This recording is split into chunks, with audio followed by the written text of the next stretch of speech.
the start. This is a guy who Mike Magpayo said probably could have found more minutes for. He played only 14 minutes on Tuesday, but he liked what he saw in those minutes, and now he gets the start. For the other side, for Mount St. Mary's, it's Graham, Egan, Walsh, Gamil, and Rivera. That'll be the 5 out there for the Knights. Taking the opening tip, Connor Jamel.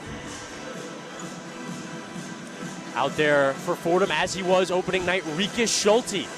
Rika Schulte matched with Bas Bodija, as Joe Henry said. A bigger lineup out there for the Fordham Rams. Louis Lesman, also a bigger guy out there in white for the Rams. Rams out there in white in their maroon letters and numbers, going right to left. And Mount St. Mary's in their black uniforms with blue letters and numbers going left to right. Here we go, starting off in the Bronx. This one's tipped off, and we are ready to go. Fordham wins the tip. It's tipped to Lesman, and Dede Reeves to start the offense. Reeves starts it deep on the right wing, going left around a Bodija screen, around the world in the corner to Green. Green trying to find Schulte in the left post. He does. Back to Green. Back up top, Lesman. Jab step, back to Green in the left corner. His 3, no good offside rim. Bodija on the offensive glass, tries to take a pound dribble, loses the ball. It'll be a jump ball on the ground. Not want to go the other way. Possession arrow in the way of the Knights. Get ready to hear Abbas Bodija with the offensive rebound. Those few words are going to be heard a lot tonight. He just has a huge size advantage. MSMC is not going to run a player today who's more than 6'7", and Bodija is 6'10", Rika Schulte 6'11". Brendan Graham starting the offense for the Knights. Takes a right elbow jumper, no good from mid-range. Lesman on the rebound. Lesman's going to take it himself for the Fordham offense. Bodija has it top of the arc. Rams moving to the right wing. Dede Reeves around the world to Lesman. Back in the left post to Schulte. Schulte spinning in the middle of the paint, and he traveled. Travel call on the Rams. They turn it over once again. Still no points in this one. 0-0. 19-11 to go in the first half. It's similar to what we saw on Tuesday. Fordham is following the game plan well. They're getting the ball inside. They're letting their big men go to work against smaller defenders. Just poor execution. Once again, it's Brendan Graham directing the offense. Back up top. Egan. Dribble handoff. Walsh. Walsh passing out of the double team. Dede Reeves there to break it up. Out of bounds. Spilling right in front of us in our setup courtside. It'll be out. St. Mary's, or Mount St. Mary's has the ball. That's the energy, the ball deterrence from Dede Reeves that Magpayo was talking about. In the right corner now. Brendan Graham passing out of a double team. Back up top. Knights 3, no good offside rim for Egan. And Fordham has the ball back. Dede Reeves taking it up.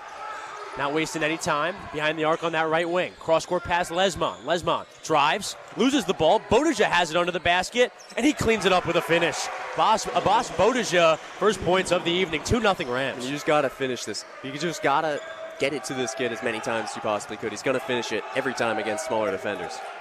Top of the key, Graham on the left wing. Back to the top of the arc.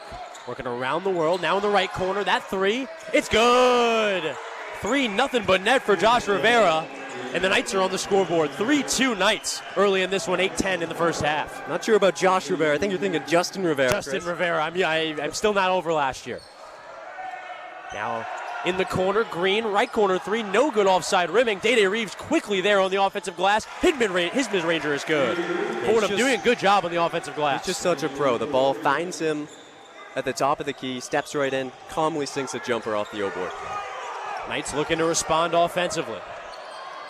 Graham working out of the left wing, deep on the left wing, trying to get it to the top of the arc. He does. Egan moving right, looking for an off-ball movement. Lost by Walsh. Dede Reeves menacingly there on defense. He's still looking for it. Ball's still loose.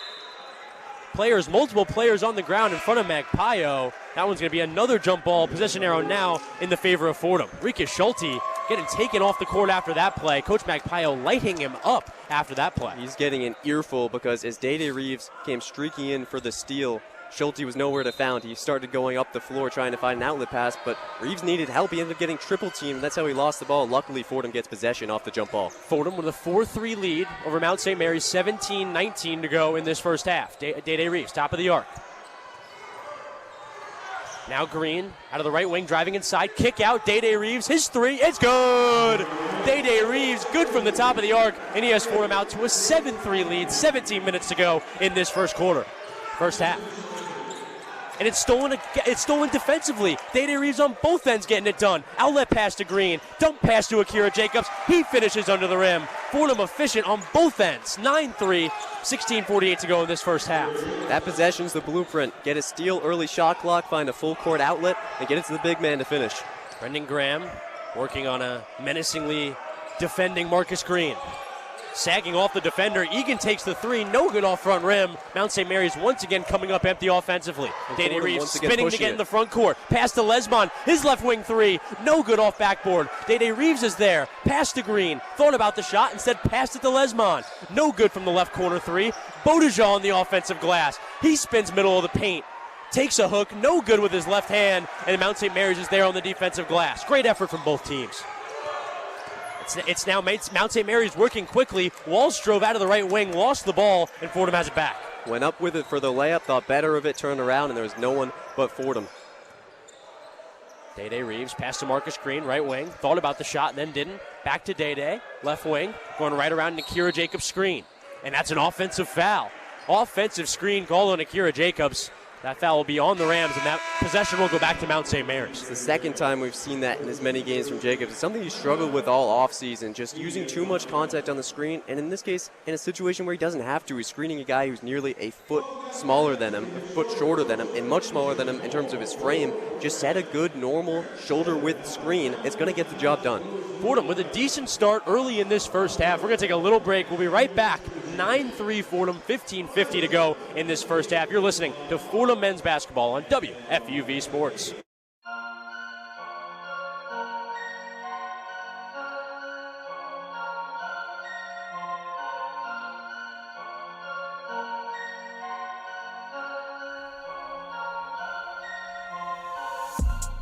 Want to be part of the Ramley? It all starts here.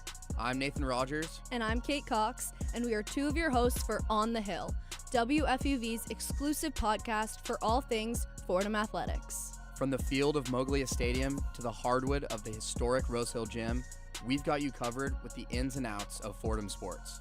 Every week, every play, every round. Tune in weekly wherever you get your podcasts. This is On the Hill.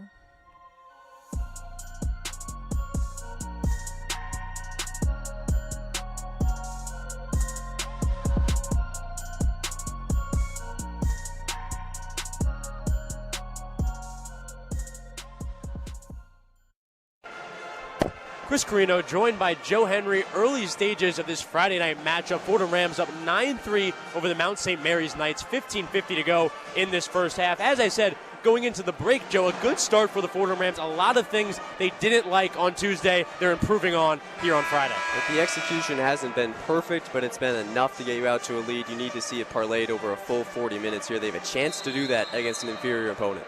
Talked about the three-point shooting of the Fordham Rams on Tuesday. They're 1 for 5 to start this game from three. Mount St. Mary's 1 for 3. More efficient from the field, if you look at it more generally. 4 for 9 from the field. That efficiency offensively, very important to Magpio and this team's success. But from 3 on the season, they're now 5 of 29, and 4 of those were made by Day-Day Reeves. You can't have that. Day-Day Reeves, so important to this Fordham team. We've already seen it in this first game and a half so far for the Rams. Mount St. Mary's has it out of the timeout. It's Justin Rivera working out of the right wing. Triple handoff on the left wing. Matthew Walsh has it, trying to get it to the top of the key.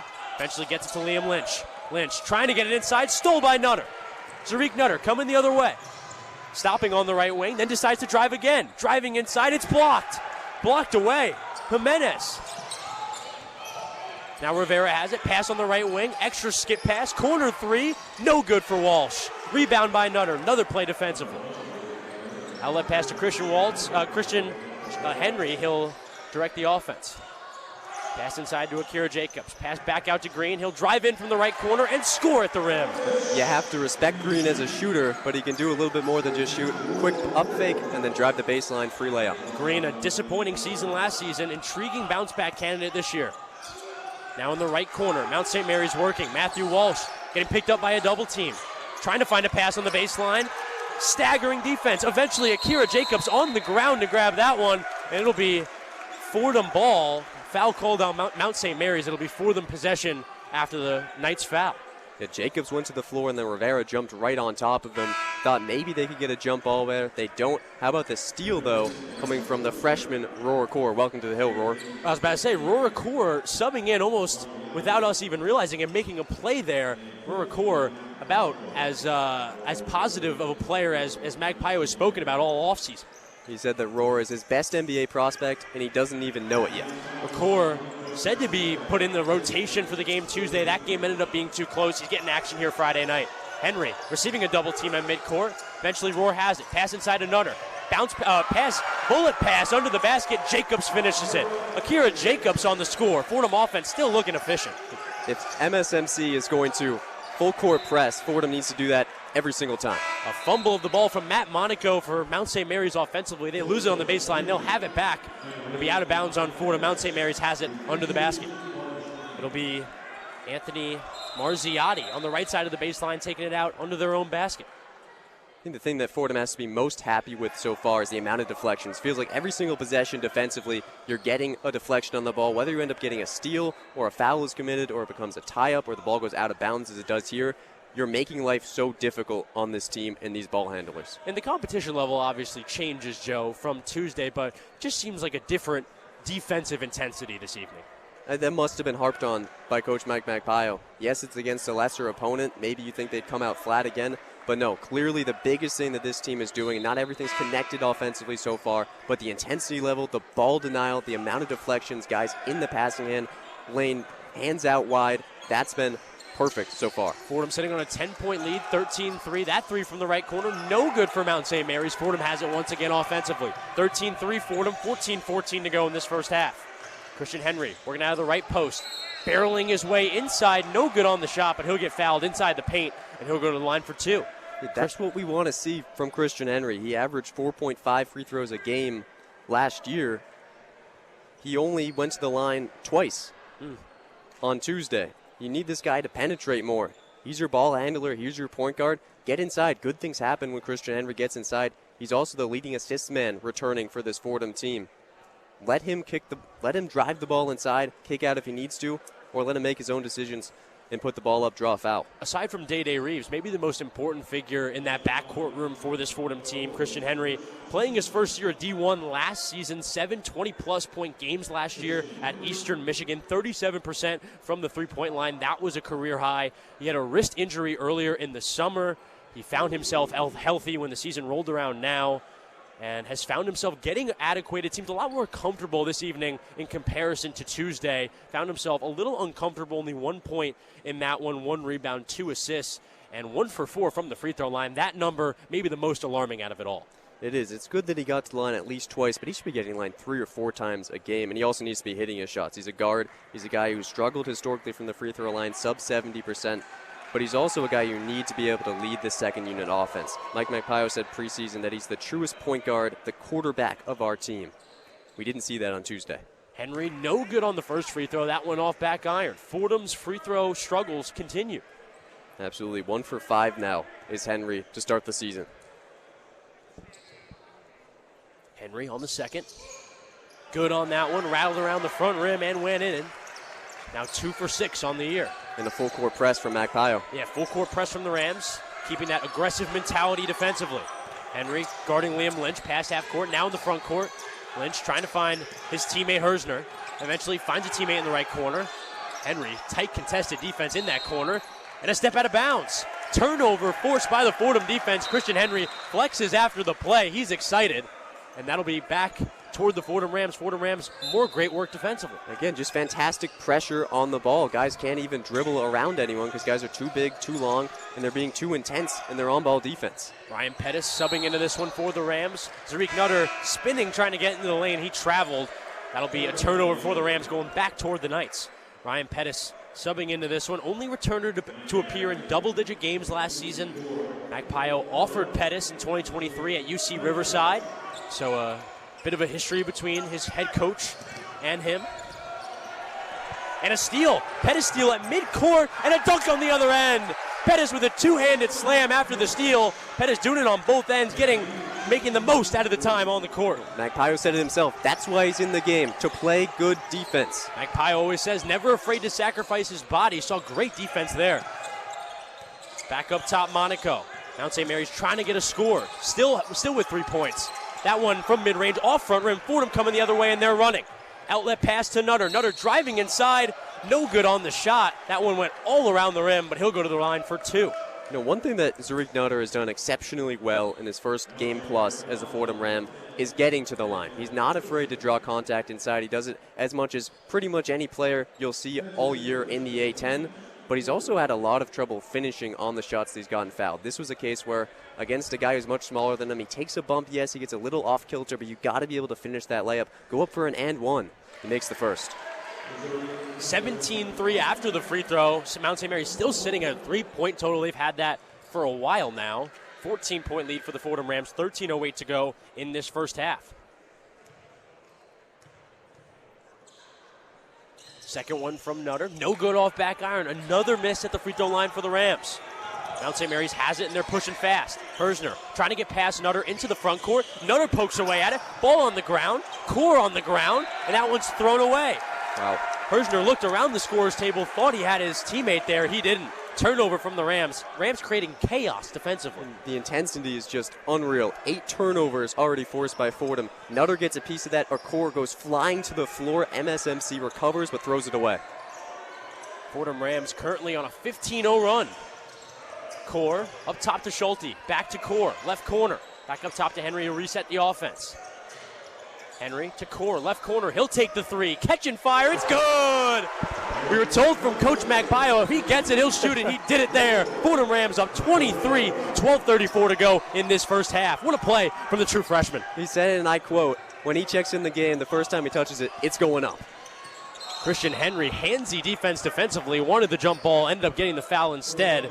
It was Caleb Eller who was fouled, and Fordham will continue to play defense in the front court. So look at the improvement in body language. Yeah. Henry just nods, you move on, and you get a steal. And Pettis poking it away on the inbound, going the other way, missing the dunk. He went for another dunk after another steal, and he missed it. A pass into Schulte. Schulte thought the touch pass was there to Core. Instead, it's Nutter with the slam. Nutter came flying in on a drive. Schulte was under the basket, passed it to Nutter on that drive with all the momentum of a train. He came in and dunked that one. Chris, it's 22-3. 8 minutes elapsed. It's hard to say whether or not MSMC is going to hit into double digits in this first half of play. They're clearly just overwhelmed. Off that steal, they get lucky. Pettis misses the bunny, but then you just can't set your half-court defense in that situation. You're too flustered. After yet another turnover, they now have 9. There's no way you're going to be able to recover and then off of an offensive rebound be able to match up. Zariq Nutter comes flying through the center of the floor, an easy two-hand dunk, not even another opponent in the paint. Big start for the Rams, 22-3, 12:07 to go in this first half. We're going to send it back to the Rose Hill Studios for a one-on-one scoreboard update with Ryan Deptula. Take it away, Ryan. The one-on-one scoreboard.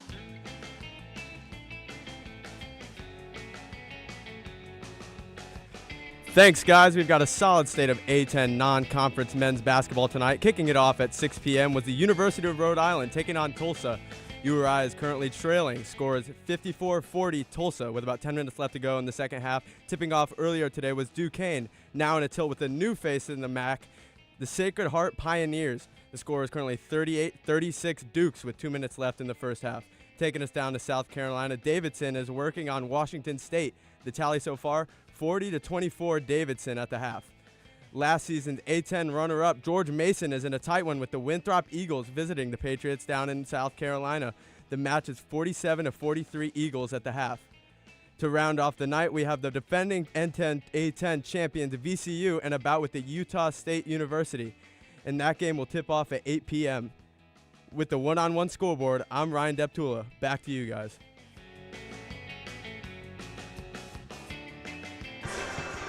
Chris Carrino joined by Joe Henry here at the historic Rose Hill Gym. 12:07 to go in the first half. Fordham Rams out to a big 22-3 lead over Mount St. Mary's. Fordham Rams shooting 56% from the field, 9 for 16, and Mount St. Mary's shooting less than that, 1 for 7 from the field. That's good for 14% for their field goal percentage. Joe Henry, Mount St. Mary's, their first time not only in the Rose Hill Gym, but playing the Fordham Rams in hoops in general. Yeah, this is their season opener. They mark it as an exhibition. It's their first taste of hoops this year. You heard it in the open. You mentioned it. Their coach said, look, they're above our weight class, but we're just trying to put together a good 40 minutes. Mount St. Mary's starting with it after the timeout. Daniel Hersner has it up top, hounded by Zarik Nutter. Pass now on the left wing. Jeremino putting up a right-handed hook over Core. That one no good, but Core will get charged with the foul. Core McCarr picking up the foul. Mount St. Mary's going to the free throw line. A 6.5-minute scoreless stretch for Mount St. Mary's that should be snapped here. Well, actually, they're going to overturn. It's going to be a baseline inbound. Yeah, it's going to be a baseline inbound for Mount St. Mary's. It'll be Marziotti on the right side of the baseline taking it out. Hit that one off of Day Reeves' foot. He'll try it again. It's funny, by the way, that Jeremino was able to get inside and draw a foul there. He took only 5 free throws all of last season, and on his first touch today, he gets inside and draws a foul. Jeremino, best shooter for this Mount St. Mary's team, as said by his coach. Athletic player, switched to forward, originally a guard by nature. Third on the team last season with 23 three-pointers. Mount St. Mary's now inbounding it. And that'll be a foul off the ball. That one going on Zarik Nutter. Nutter picking up the foul, trying to hold on to Daniel Hersner. Hersner ends up getting fouled. A big athletic, physical difference between Hersner and Nutter. Now on the right wing. Jamil taking a three. No good, rattling out. Heavily contested from Rikus Schulte. Still decided to take it. Day Reeves now has it on the other end. Deep on the right wing, directing his team off ball. Jace Howard now subbing in for the Fordham Rams. Day drifting over to the left wing. Pass to Jace Howard. Wide open in the right wing. No good from three. Schulte under the basket for the offensive glass, and he scores on the putback. Rikus Schulte scoring on the putback. It's what every possession should look like. Wide open three, offensive rebound, put it back in. Was called the king of hustle this offseason because of his offensive glass work. He gets the steal there. Outlet pass to Howard. He slams it in transition. Right-handed slam for the Michigan transfer, and Fordham is cooking. 26-3, 11:04 to go in this first half. Just relentless now, still full court pressing. Hersner heavily contested by Pettis. That one kicked out Jeremo, and he finishes that one. Finished a 7+ minute scoreless drought. Jeremino getting the first score for Mount St. Mary's in 7-8 minutes. That's a three in the right corner from Pettis. He'll be fouled on the three. No good on the shot, but he'll go to the line and get 3 free throws for it. Pettis is an interesting guy to watch on offense today. He's going to get more minutes, we think, than he did at NJIT, especially if this game continues the way it has been. He's a guy who really couldn't get it going offensively last year. But like Pio said, look, he's a guy who we think can come around on that side of the ball. He's in a loaded backcourt full of depth and experience. He's trying to make a name for himself. He's done that on the defensive end as he hits his first of 2. Now they're trying to see what he has offensively. Pettis good on the first. And Joe, for a team trying to contain as much continuity as they can, the stat is only 31 points transferred from their season last year. Pettis is the majority of that, and Pettis brings a major continuity not only for the walk-ons and the scholarship players, but just for the program in general. He's the only scholarship player to return who played in last season. Kingston Price also is returning, but he had a red shirt last year. We haven't seen him yet. Maybe he's going to suit up today, but he's a guy who knows what things were like last year, and he's also a guy who I've heard is a high-character guy who's going to do well to assimilate his new teammates. Pettis missing the second, making the third, so 2 for 3 at the line for Pettis. And the Rams back out to a 22-point lead, 28-6, 10:40 to go in this first half. Schulte double-teaming at midcourt and stealing the ball. Pettis in transition with Schulte. He slams it down off a Pettis feed, and that's the Fordham Rams turning defense into offense once again. 10.5 minutes to go in this first half. 36 Fordham lead. George Jimenez checking in, trying to get the ball away. He eventually does. Hombo in the left corner. Back to Jimenez. Jimenez working out of the left wing, guarded tightly by Pettis. Loses the ball in the entry to the lane, but he's going to be fouled. It'll be a reach-in on Pettis. They'll stay with Mount St. Mary's on this side in the front court. Now it's a really interesting situation because Mount St. Mary enters the bonus off of that foul. Almost all of your fouls, I think actually every single one of Fordham's fouls has been not in the act of shooting. So one more, and it's going to be free throws from Mount St. Mary's. Fordham doesn't want to let this team score in any fashion. You got to find a way to defend just as aggressively without fouling here. Fordham with 5 fouls, Mount St. Mary's with 4. Liam Lynch trying to drive to the right side of the lane. It'll be Bodija committing the reach-in foul. 2 reach-in fouls back-to-back for the Fordham Rams. As you said, Joe, Fordham got to watch the foul game. One more until they get the 1-and-1 opportunity. Jimenez on the right side of the baseline, under his own basket, passing it in. The Holbo getting it in the right corner. Back out, Lynch. Working out of the right wing on the much bigger Jace Howard. Back out, top of the key. Holbo. Back to Lynch. Lynch faking left, now going right through the lane. Touch up at the basket. It's good. Beautiful right-handed floater from Liam Lynch, and he's got the Knights back on the scoreboard. That's his strong suit. He's a pure slasher. He gets to the line a lot. He knows how to finish inside. 30-8, Fordham leading. 9:35 to go in this first half. Long pass from Reeves, right corner to Jace Howard. Back up top to Green, skip pass to Reeves. Left corner, Lesmond three. It's good. Contact on the three. No foul called, but the three goes. Good to see one finally go in for Louis Lesmond, his first points as a Fordham Ram. Fordham getting out to an even larger lead as Mount St. Mary's tries to work offensively. Liam Lynch off the side rim from a baseline jumper. That one from the mid-range, no good. Now Fordham working. Bodija pump faking from the right wing. Pass to his right. Reeves three. It's good. Day Reeves from the right corner. Another three for the Fordham Rams. The Fordham Rams continue to pile it on. It's now 36-8. 8:57 to go in this first half. Kid cannot miss. Fordham Rams forcing a tip out of bounds there. It'll stay with Mount St. Mary's in the front court on this side. Louis Lesmond, tight defense there, almost causing the turnover. It's 36-8, just over 11 minutes have elapsed. When is Mike Magpie going to stop full court pressing? Because they've gotten a tip, a deflection, a steal on every single play. We saw it after the post-game press conference on Tuesday. Coach Mike Magpie not happy at all with the way his team performed in their season opener on Tuesday. Coach Magpie and his coaching staff spent months working and getting ready for this moment. Had to have been disappointing on Tuesday. Coach Magpie not calling off the Dogs here tonight. That was a spinning jump shot. Blocked. Joshua Rivera tried to get the ball back. Eventually Henry steals it, and Fordham going the other way. Outlet pass to Day Reeves. He'll finish it with a right-handed layup on the other end. Finger roll from Day Reeves. He's got them out now to a 30-point lead. The biggest lead of the evening so far. 38-8. Fordham Rams lead. 8:27 to go in this first half. On the right wing, Rivera, the senior, faking a jump shot, back out, right wing, Holmbo's three, no good. Henry there on the offensive glass. Rams going the other way. It's a good opportunity for Henry to find something as a point guard. Henry slashing from the right wing, picking up a bunch of contact. There'll be a foul before he could get up a shot. It'll stay on this side with the Rams after the Mount St. Mary's foul. That's a positive result there, Chris. Yeah. Need him to show some decisiveness. That's the number one thing he lacked on Tuesday. Forget about the stat line. How about having some vindication with what you're going to do with the ball? Henry, 1 point, 1 rebound, 2 assists so far this evening.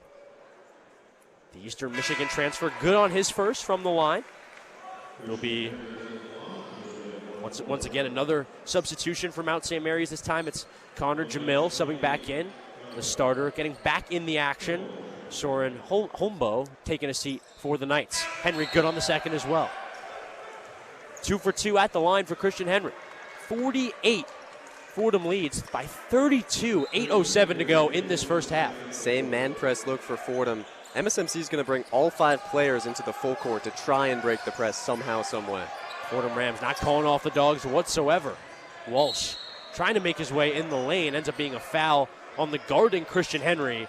And that'll be another foul for the Fordham defense. Again, just a good response to a foul call from Christian Henry. He's not going to get upset about it. He's not going to complain. He's not going to argue to an official. He's going to say, all right, next possession. Keep up that level of aggressiveness. Find a way to make less contact. Timeout here in the Bronx. We're going to take a little break along with the teams. Fordham winning 40-8 over Mount St. Mary's. 7:57 to go in this first half. You're listening to Fordham men's basketball on WFUV Sports.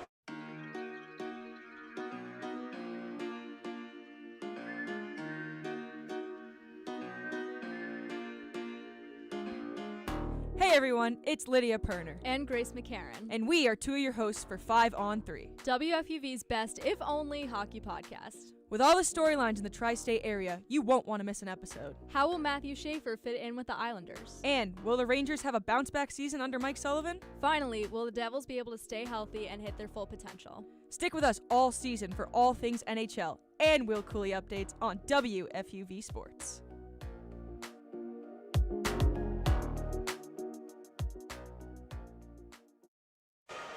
back here in the Bronx. Fordham leading Mount St. Mary's 40-8. 7:57 to go in this first half. Chris Carrino joined by Joe Henry. Joe, it was said by their head coach, Coach Kablowski, Fordham may be a little bit out of their weight class. I'm not sure he knew just how much Fordham would be out of their weight class. I'm going to make an effort to contextualize this here for you, Chris, and for the listeners. Go for it. Mount St. Mary's College, 4-21 last year in the Skyline Conference. That was good for last. They then lost their top 2 scorers last year. So they enter this season. It's the first time that they've played a D1 opponent since they played Army in an exhibition a full year ago. That's a game they lost by 53. For reference, Army was a bottom 60 team in D1 last year. In the preseason poll this year, Mount St. Mary's was ranked 12th out of 12 teams in the Skyline Conference. The last time they won a conference championship 20 years ago. And here's where it gets a lot worse. The Skyline Conference is ranked 39th out of 43 D3 conferences, and Mount St. Mary's is last in that conference. So they are ranked 397 out of 408 D3 teams to start the year. So if you were to composite every single division of college basketball, 1, 2, and 3, out of 1,073 college men's basketball teams, they rank 1,062. So the 11th worst out of every team that plays college basketball this country. Shall I keep going? Last year, they carried a negative 17.1 scoring margin as a team. They were out-rebounded on average by 13. They shot 36% from the field, 27% from 3. They have 0 combined years of D1 experience. Fordham has 39. That's a lot, Joe. A lot of not good things. It puts this score in perspective. And I was just about to say, coming out of the timeout as they set up on the free throw line, Matthew Walsh going to take 2 free throws from Mount St. Mary's. The whole team, all 5 of them out there with smiles. Only 1 free throw for him. He misses off front rim. Fordham will have it offensively. Mount St. Mary's was smiling. There was not a ton of stress for the Knights. What a great experience to have playing against a legit D1 team, a mid-major school. That's local, too. Some of these kids are from the Bronx. Absolutely. Pass inside to Bodija. He finishes under the basket. Akira Jacobs passing that one from the top of the key. High-low play from the 2 big men of the Rams. And as Kad Lebowski had said, it's all about preparing for conference play. They're not going to get an at-large bid into the NCAA tournament for Division III. They're just trying to rack up experience against some tougher teams going into the Skyline Conference. And as different divisions come different expectations. This team, 10 of their 15 official practices happening between 9 and 11 p.m. Only 1 gym for all the sports teams at Mount St. Mary's. Also, classes, of course, come first. Fordham offense now has it the other way after a turnover from Mount St. Mary's. Bodija driving inside from the top of the key. Tried to commit a bounce pass into Akira Jacobs. That one went off the foot of a Mount St. Mary's player. It'll be inbounded under the basket from the Fordham Rams. Mount St. Mary's Skyline opener December 13th. As Joe said, a hard schedule is in preparation for that conference slate. Nutter gets it on the inbound under the basket and puts it in. More continued, consistent success on the offensive end for the Rams, Joe. There's no reason on a baseline inbound why you wouldn't just pass it to whoever your tallest player is in the low block. Just do that every time. A small group out there for Mount St. Mary's. 44-8, Fordham Rams lead, and lead big. 6:45 to go in this first half. A dribble handoff goes awry on the right wing. Walsh tried to pick up the ball. Instead, it'll be a foul. That one, I believe, goes on Zarik Nutter. It'll stay with Mount St. Mary's. Another foul for the Fordham Rams. Fordham Rams played a great game, Joe. The foul column, the one place they have slightly struggled. Yeah, and that's a place for this team to adjust. It's a great test. How can you be as aggressive as humanly possible while avoiding the foul? Now this team's in the bonus. Every time you commit a foul, that's 3 points for a team that has not put the ball in the basket from the field. They have just 3 field goals, but now they're getting to the line. They get the one-on-one opportunity. Walsh hits his first. I was about to say, yeah, Walsh goes to the line because of that bonus you just discussed. Made his first. Walsh started the first 11 games of their season last season and then left the team with an injury. Hasn't played since January 4th. So almost 10 months of no play for Mr. Matthew Walsh. He makes the second free throw as well. Mount St. Mary's pulling within 34, 44-10, 6:30 to go in this first half. Nutter has it on the right wing, moving with speed, kick out, Christian Henry, his left wing 3, no good off the right side of the rim. Bodija's there in the offensive glass. Fakes a pass out, drives inside, takes a shot, no good on the putback. That ball's batted out. The player on Mount St. Mary's, Justin Rivera, gets it, stops at the right wing, takes a 3 in transition, no good, almost missing the rim entirely. Outlet pass to Nutter. He finishes on the other end with a 2-hand slam. Fast-paced action going both ways for these two teams. and it continues. Outlet pass sent into Walsh. Walsh loses it on his entry to the basket, and I believe they're going to call a travel before the turnover. It's going to stop play. A whistle is called. Play continued after the travel.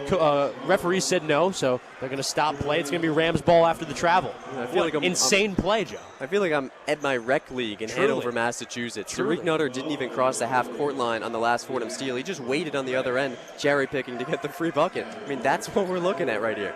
Liam Lynch inbounding it in the front court, right in front of us here on the scores table. Inbounds it to Justin Rivera, top of the key. They'll drift over to the left wing. Pass out on the right wing. Liam Lynch, back top of the arc. Jamel looks to pass left, then passes right. Lynch faking left, going right, now picking up a double team, splitting defenders, driving inside, and finishing with the right hand at the rim. That's pretty. Up a full court press now for Mount St. Mary's, trying to build some momentum here at the last 5 minutes of the first half. 5:34 to go in the first half. 46-12 Fordham lead. Henry has it top of the arc, gets picked up on a double team. Pass inside to Jacobs, a little too high on the pass, and it's turned over. Mount St. Mary's has it.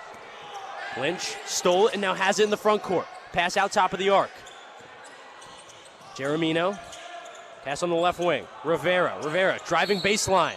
Puts up a shot after receiving contact. No good on the shot. It's going to be a blocking foul on Pettis. Another foul for the Rams. A lot of these fouls have been rather light, but it's good that you see the reaction isn't going to be too much from Fordham. They're just going to shrug it off. They're not going to complain. They recognize the score. They recognize the situation at hand. It's a great challenge. As I said, how can you be as conservative as possible as a fouler, but as aggressive as possible as an on-ball defender? Justin Rivera at the line now. Rivera led his team in free throw percentage last season, 79.4% from the line. Has the LA Dodger Kobe 8 variant on as he misses the second free throw. Christian Henry now has it in the backcourt, moving into the front court. Guarded tightly by Rivera. Rivera guarding past half court. Henry eventually drifting to the left wing, drives inside, stops at the left block, and finishes at the rim. Strong play there on a heavy contest from Christian Henry. And that's exactly what we want to see. Be determined, have a focus. This is what I'm going to do in this play. I'm going to impose my will against my defender. I'm bigger, I'm faster, I'm stronger. I'm going to drive right by you on the left side of the floor, which is my more comfortable side, and I'm going to get inside and finish with the layup. It's a foul in the backcourt for the Fordham defense, a reach-in foul, so that's going to be free throws for Mount St. Mary's. They continue to be in the bonus. It'll be Liam Lynch going back to the line. 48-13, Fordham leading Mount St. Mary's, 4:47 to go in this first half. An interesting stat comparison to look at as Lynch hits his first. Mount St. Mary's averaged less than 14 turnovers as a team last year. That was one of their big strong suits. They didn't turn over the ball a lot. It was allowed them to stay in games. That's an above-average margin.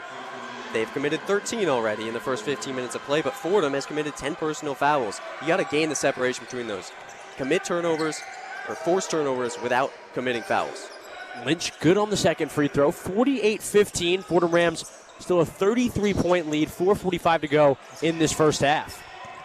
Henry trying to get into the front court. He eventually does. Now Nutter has it. Right wing, spinning inside, putting up a floater and finishing. Pretty play there on the floor and at the basket from Tariq Nutter.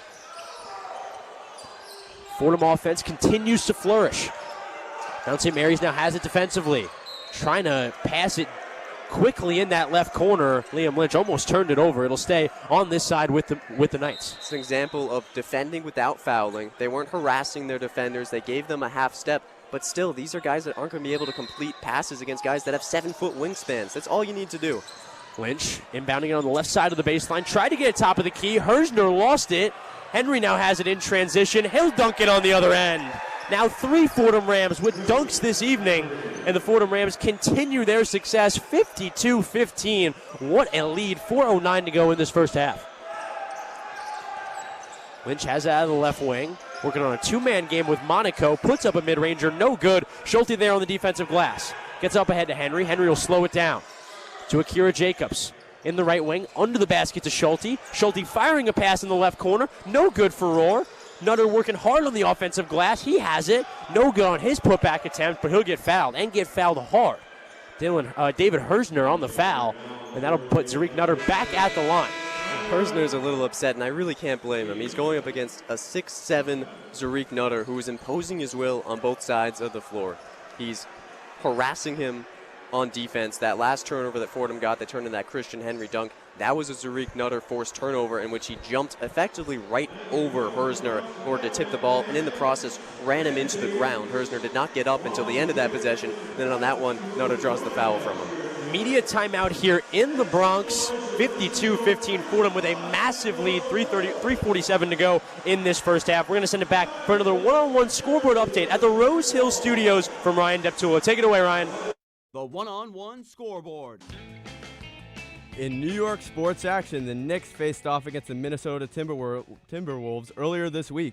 It marked the return of Dante DiVincenzo and Julius Randle back to the Garden for the first time since being traded for All-Star center Karl Anthony Towns. In their return, it was spoiled by the Knicks, who prevailed in a blowout victory, scoring 137 points to Minnesota's 114. The Knicks were led by a 23-point, 10-assist performance from Jalen Brunson, along with 25 points from OG Anunoby. The Knicks' next matchup will be against the 1-7 Brooklyn Nets on Sunday, hoping to extend a 5-game home win streak. The Nets are actually matched up with the second-seeded Pistons at the Barclays Center right now. We'll keep an eye on it. It's currently 29-28 Nets after the first quarter. In NHL action, the Rangers are on the road facing off against a rising Red Wings squad, who are off to a 9-5 start this season. They're currently tied at one scorer, Will Cooley, with the only Rangers goal. The Islanders are home against the Minnesota Wild, looking to bounce back after Tuesday's shootout loss to Boston. Islanders down 2-0 after the first period. Keeping it on the ice, tomorrow night in a battle for New York, the Rangers and Islanders will face off in the Garden. Puck drops at 7 p.m. With the one-on-one scoreboard, I'm Ryan Deptula, back.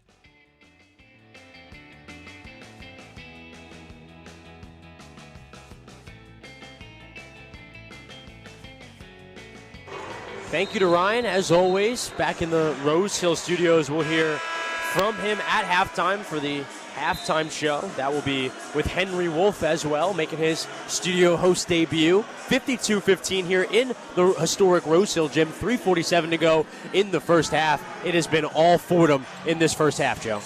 Chris, you talk about 6 degrees of separation as a concept. You might be wondering, 52-15, a 37-point margin in less than one half of basketball. What's the biggest win that Fordham's had in its program's history? 128-72 in 1970 against who? Rochester University. Wow. The alma mater of Ryan Kadlubowski, the head coach of Mount St. Mary's College. Time is a flat circle, Joe Henry. It's a flat circle. Nutter at the line, 2 for 3 so far this evening. Makes that one, makes the second. Now 54-15 Rams, a 39-point lead, my mistake. 3:43 to go in this first half. Top of the key for Monaco. Monaco dribble handoff to Hersner. Hersner stopping at the top of the key. Back out. Jeremino. Jeremino top of the arc. Pass in the left corner. Hersner. Guards for this Mount St. Mary's team trying to get it inside. In the right corner, passed out. Monaco's 3, no good from the left wing. That one's an air ball. Mount St. Mary's offense continues to look rough, Joe, to say the least. That was ironically their best possession of the game. I thought the ball movement was fantastic. This Liam Lynch kid, I mean, I talked to him as a great slasher. He's a quick first step. He was getting by Christian Henry on that pump fake and drive. The ball has to be on his hands. He needs to be the primary facilitator for this team. Day Reeves taking it out in the backcourt for the Rams. Roar will pick it up and give it right back to Day. And now Roar will get it over across half court. 54-15, Fordham lead, 3:07 to go in this first half. Reeves has it deep on the right wing. Passing to Schulte. Schulte has it left elbow. In the left corner, Roar back out to Reeves.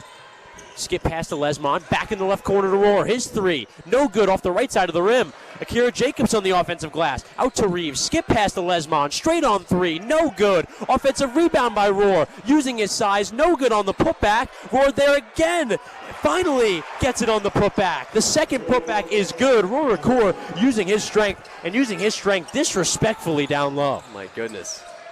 Quick shot on the other end. That one no good for Mount St. Mary's. And now Fordham going to slow it down offensively. Last possession, that one no good from Hombo.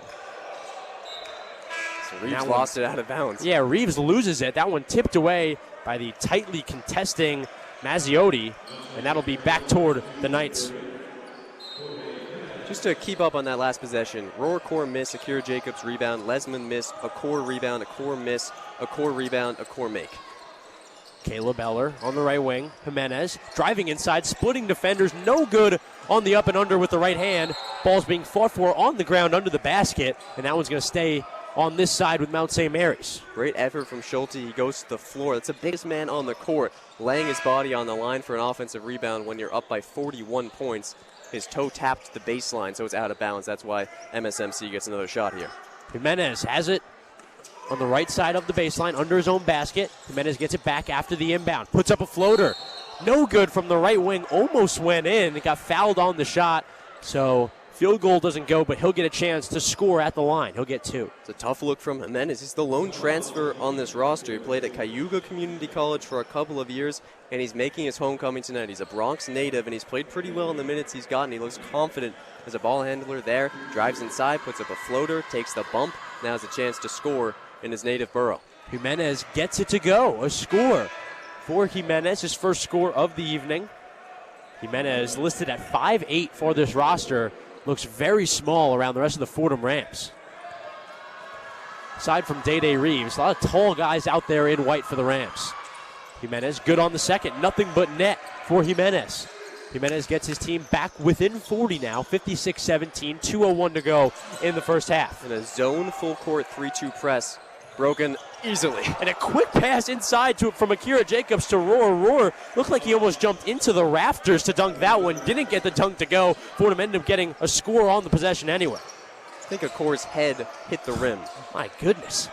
Akor playing tough defense deep on that left wing. Marziotti doesn't know what to do.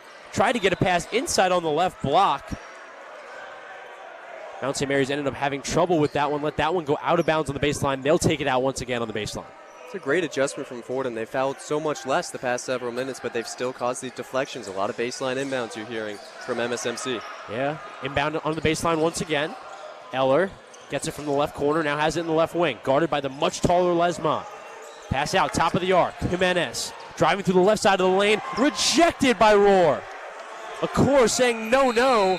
And that one not in time for the shot clock. Tried to get a 3 at the last second for Marziotti, and that one will not count. Shot clock violation. Rams, good job defensively. Great movement from Rohr Akor. First taste of him having to hold his own on the perimeter against a much smaller defender. He did. About 10 inches of separation between Akor and Jimenez, but he follows him the whole way. He doesn't foul, and he gets the block. 1:18 to go in this first half. 58-17. Fordham leads the Mount St. Mary's Knights. Lesman. Quick pass, left corner. Rohr Akor, no good. Off the right side of the rim. Bodija's there on the offensive glass. Pass inside under the basket to Jacobs, who finishes. Unselfish play there from Bodija. More clean play offensively from the Rams. It's now Monaco drifting toward the right wing. Pass up top.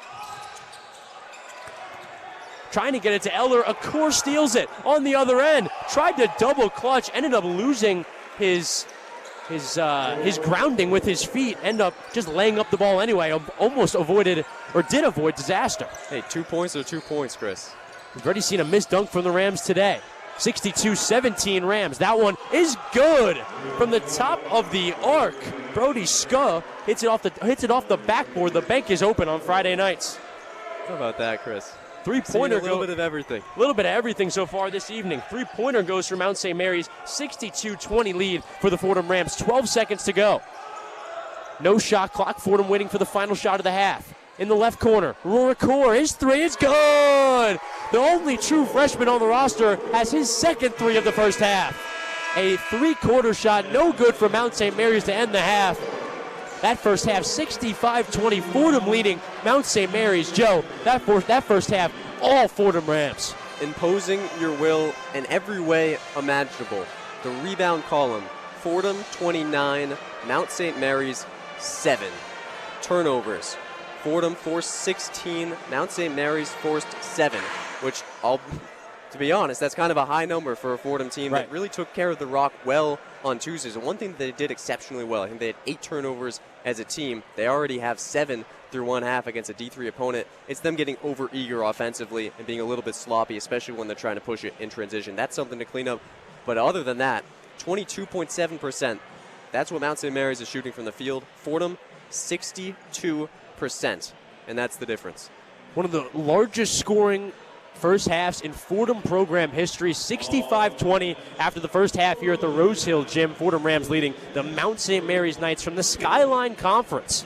We'll take a little break here from the Rose Hill Gym. We're going to send it back to the Rose Hill studio for a halftime report from Ryan Deptula and Henry Wolf. Take it away, guys. The one-on-one halftime report. Welcome back to the Rose Hill studio. I'm Henry Wolf, joined by Ryan Deptula and Derek Bollier on the sticks. Coming into the half, the Fordham Rams are up 65-20 against the Mount St. Mary Knights. It's been a dominant performance. We've expected nothing less from the Fordham Rams. Honestly impressive that they're doing this, and it's a breath of fresh air that they're going out and winning this game, and it's such a dominant performance. It is a breath of fresh air. I mean, after last performance against New Jersey Institute of Technology, coming in favorites to that game, you're expecting a little bit better than what we ended up with. We ended up losing that game to a bit of a demoralizing victory. Obviously, we're playing a bit of a lower-tier opponent here, but, you take what you can from this game. You like to see some success from our players. I mean, at this point, such a demoralizing loss. Maybe you just want to see the ball go through the net. Yeah, and it was crazy. We were 16.5-point favorites, everywhere, and we really expected to go out, win the home opener in front of the crowd. We did not get that result. However, to this game, totally different story. We had to break open the record books. Looking at the largest win margin ever in Fordham history was, I think, 56 points in 1970. Fordham beat Rochester 128-72. And if I'm not mistaken, Rochester is Mount St. Mary's coach alma mater. So that you getting a little bad nostalgia here, maybe some trauma even. The Rams are going out there. We're currently on pace to win by 90. I mean, I'd imagine we take our foot off the gas a little bit here.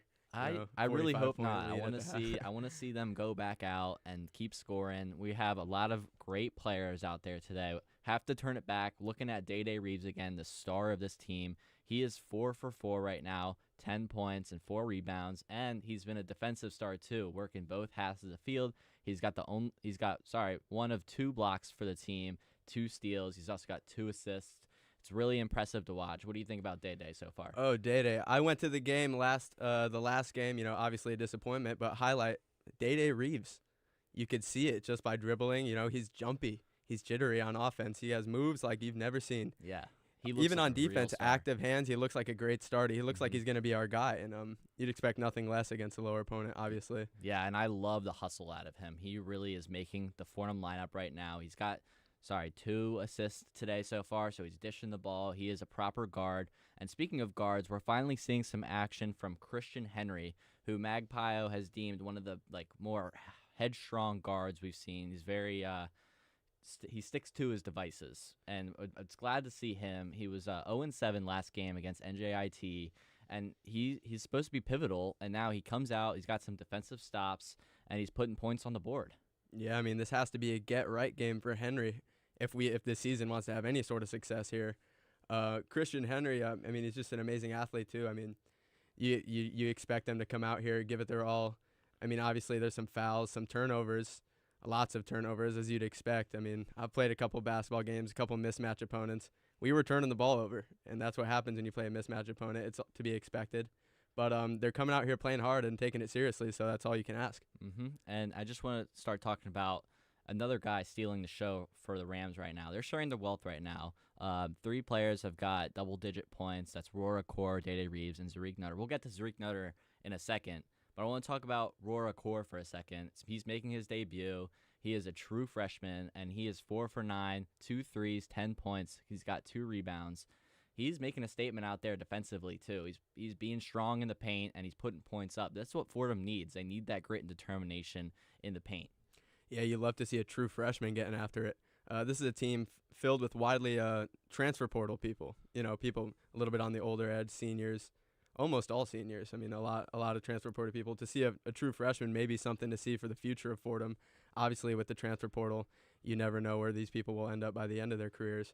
But, young, on Fordham, we're looking to see a future here. We're trying to get something great out of these players, and so far we're seeing it in this game at least. Yeah, I love it. And on the freshman side, Bowditch, a freshman, also starting the game. He had 7 rebounds last night, and just to put it in the back of our heads, he is 6'10" out there. He's huge. He's amazing. He's amazing to watch, but he's been great today too. He's got 5 rebounds, co-leading the team. He's got 2 assists, and he's got 6 points on the board too. Yeah, if I'm not mistaken, Bowditch did not start last game. He did not. And we were working with Schulte, but apparently we saw something in Bowditch last game, and we decided to give him a start, and we like what we're seeing. Yeah, and he has been a stalwart defender too. Just real quick, towards the beginning of this game, Magpio had the team full court pressing Mount St. Mary, which the guys in the studio were a little concerned. Like, this is a D3 team. Do we need to be full court pressing? But personally, I like the full court press in any sense of any basketball game. It puts pressure on the offense quick, and Bowditch has been a key piece in that full court press. Yeah, I mean, listen, a part of the empathetic side of you wants to say, hey, we don't need to full court press against, a D3 opponent. But this is a Division I basketball game. These kids came out after a devastating loss that you could have argued in the last game we shouldn't have come out with a full court press because we were outmatching them. So now, I mean, you're going to come out. We need redemption here. We're not here to play games. Obviously, yeah, I'm sorry. The opponent's probably going to have to take the brunt of our efforts here because we're a Division I basketball program. However, we had to, and we needed it. After last performance, we need everything we could get. Yeah, and watching them win the game right now really makes me happy that they can win a game. At least, I mean, they can win a game. Yeah, I mean, we could see that we are a Division I talent here. Although it may feel like practice for them, they definitely are showing their full potential, which is really nice to see as a Fordham basketball fan. Let's talk about the star right now, Zariq Nutter. We all love him. He's a great basketball player. He had an okay game last game, but now he's leading the charge. He's got 11 points. He's 4 for 5 and 3 for 4 from the free throw line, which to me, he's drawing those fouls. He's being strong, and he is doing what no other Ram is doing right now and wants to score points. Yeah, after the last game, I mean, we saw a bit of Zariq Nutter taking shots. He was the offensive focal point at times last game. You see him making the moves, taking all the shots. If you were to an untrained eye, you might, because quite frankly, he had an off night last game. You'd say, why is he taking all the shots? Well, now you're seeing it. He's a world-class talent. You could even see it last game. The shots just simply weren't falling. And here he is tonight coming out. We're hoping to see that for the rest of the season because our season, quite frankly, depends on Zariq Nutter's success. Yeah, and let's talk a little bit right now about the Fordham Rams' opponents. They are not healthy offensively at all. They are only 5 for 22. That is 22.7% shooting-wise, and that correlates to the 20 points they've scored. However, they have 7 rebounds, and this is a crazy number to me. They have 16 turnovers so far. That speaks numbers for the Fordham Rams defense. It's great to see from us, but what do you think the Mount St. Mary Knights, need to do to at least try to combat the Rams a little bit? Well, I think an issue with the turnovers, obviously we know what type of opponent this is, but I believe that they don't have a starter over the height of 6'7", and we have a Division I lineup with length, with size, with speed. It's impossible to really predict that if that's not what you've seen. I mean, the best you could come out and you can try and make adjustments, but listen, the coach ain't playing. They've never seen basketball like this unless they played another. I don't know the history of but this is at least one of the higher level matchups they're going to see all year, probably and I don't know if there's much you could do to fend off the turnovers. I think, I don't want to say that they're just happy to be here, but I think it's a great opportunity for them, and I don't know if they're as concerned with the results maybe. Yeah, I'm as curious as anybody else to hear what the locker room talks on both sides of the ball are talking about right now. But one question that I want to talk about is how can Fordham come out and keep the tempo alive to put this team away, because that's what should happen. I wouldn't be surprised if Fordham came out a little lazy, a little lackadaisical in the first 4 minutes. And I think Magpio needs to tell his team, you guys got to come out and we got to put this team in its place. Sorry, Knights. But that's how it should be. They're getting the experience of playing a D1 team, and Fordham is getting the experience of getting a win under their belt. I completely agree. We are up 45, maybe not a full court press, but we got to come out here with some effort. I mean, coming out here lackadaisical out of the half would just be it's just bad habits.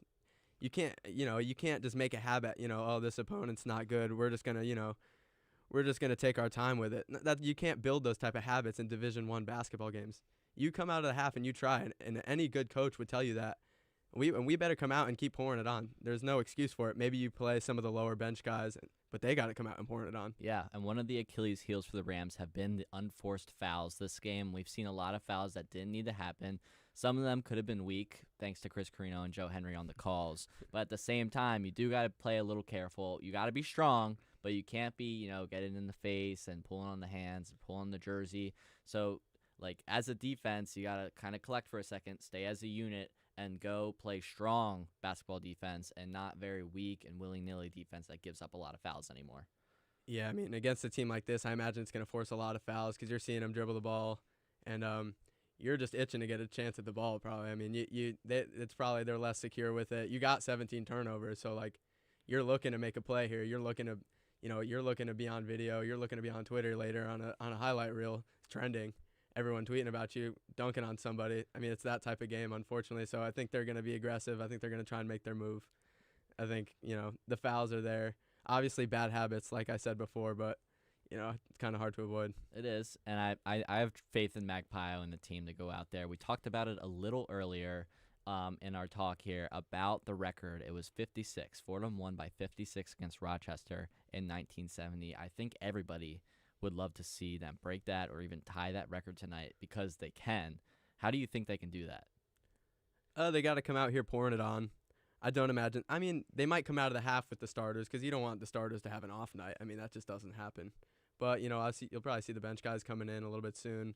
And hopefully, as long as they can keep pouring it on, we're the superior program against Sorry Knights. If we stay on pace, we should be able to wrap this up good. Yeah, I agree. That'll be all from Ryan and I, and that'll do from the studio here at Rose Hill. We'll turn it back over to Joe Henry and Chris Carrino in just a second courtside for the second half of the game. As always, this has been Henry Wolf and Ryan Deptula with Derek Bollier on production for WFUV Sports. Sending it back to you guys.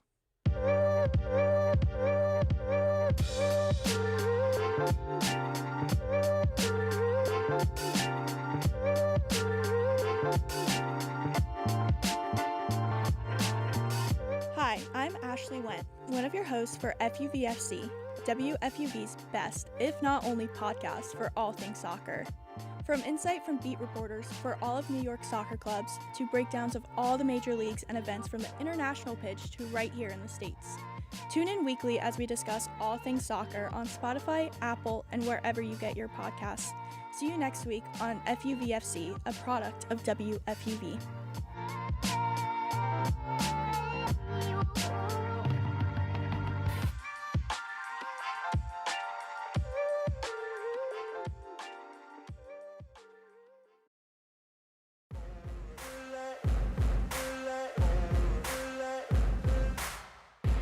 Hey everyone, I'm Alex Diaz. And I'm Mary Hannah Gallagher. And we're the host of All In, a women's sports podcast. On All In, we discuss everything women's sports, from the WNBA, the AUSL, and NWSL.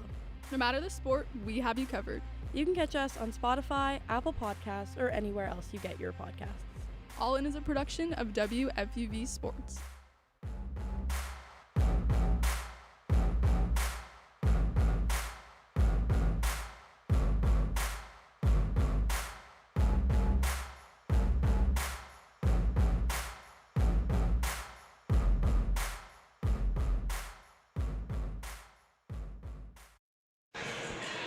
Chris Carrino joined by Joe Henry here at the Rose Hill Gym, getting ready for second half action between the Fordham men's basketball squad and Mount St. Mary's College. The Knights are in town. The traveling Knights currently down big, 65-20 after that first half. Joe Henry, as we said, going into the half, it was all Fordham in that first half, and Fordham needed it after how disappointing Tuesday was. They needed it badly. This is a team coming in off of maybe the most demoralizing loss that this team has seen maybe in our lifetimes. It's hard to gauge, but a game that you expected to win by 15, then you find out at game time that the other team's best two players aren't playing, so you think, all right, maybe we'll win by 25-30, maybe we'll get the bench guys, the walk-on, some reps here. No, you lose by 11. You come back and you impose your will. The story of this first half, pure dominance on the inside for Fordham. The margin, points in the paint, 40-2. Rebounds, 29-7. O-boards, 13-3. Second chance points, 14-2. Points off of turnovers, 26-5. Fast break points, 19-0. winning in every aspect of the game. That's what you needed to do. That's what you've done. Can you sustain it 20 more minutes? And we've seen characters, Joe, maybe that weren't as prevalent on Tuesday. We've seen major minutes from Marcus Green. Marcus Green's been as prevalent as anybody so far. And Aurora Accord, the only true freshman on this roster, 9 minutes in that first half as opposed to the 0 he got on Tuesday. And we're back at it. Second half action. Mount St. Mary's airballing from 3 on the first possession of the second half, and Fordham will have it. There's Jorge Jimenez airballing from the left wing, and now Day Reeves has it for the Fordham Rams offensively. Top of the arc, going left around 2 screens, finds Lesmond, curling, now has it at the top of the arc to Green. Right wing, quick 3 taken, no good. Offensive rebound, second chance for the Rams. Lesmond's 3 top of the arc, no good. Once again, Bodija on the offensive glass. Pass to Schulte next to him. Schulte finishes under the basket. Abbas Bodija, Enrique Schulte, a lot of offensive glass work there. It was all personified in that play.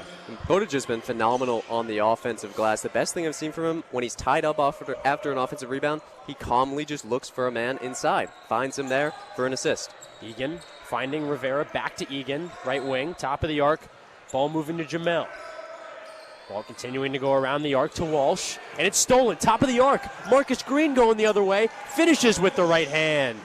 Right-handed layup from Marcus Green brings Fordham back out to a 49-point lead, 69-20, 18:43 to go in this second half.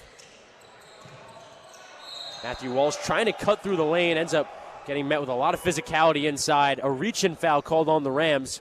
That'll be a reach-in staying on this side, and Mount St. Mary's will inbound it under the basket. A little more on Marcus Green, Chris. This is a guy who averaged 15 and 3 at Hawaii 2 years ago, shot over 40% from beyond the arc, was a true sniper, and then really struggled last year, just 32% from 3. He comes back on Tuesday, a 178 offensive rating when he was in the game in his 14 minutes. That was the best among all Rams, but defensively allowed a 119 defensive rating. That's quite poor, but we see him get a steal and a score here. He's been much better today. Walsh gets it to Egan in the mid-range. He hits a jumper. To the right of the right elbow, Egan hits a 15-footer, and that's another basket for Mount St. Mary's. Back out to a 22-point total now. Rams working offensively. Marcus Green out of the left corner, driving baseline, kick out to Reeves. His top of the key 3, no good. No good from the top of the arc. Enrique Schulte's there to clean it up on the putback. 71-22 Rams, 17:58 to go in the second half.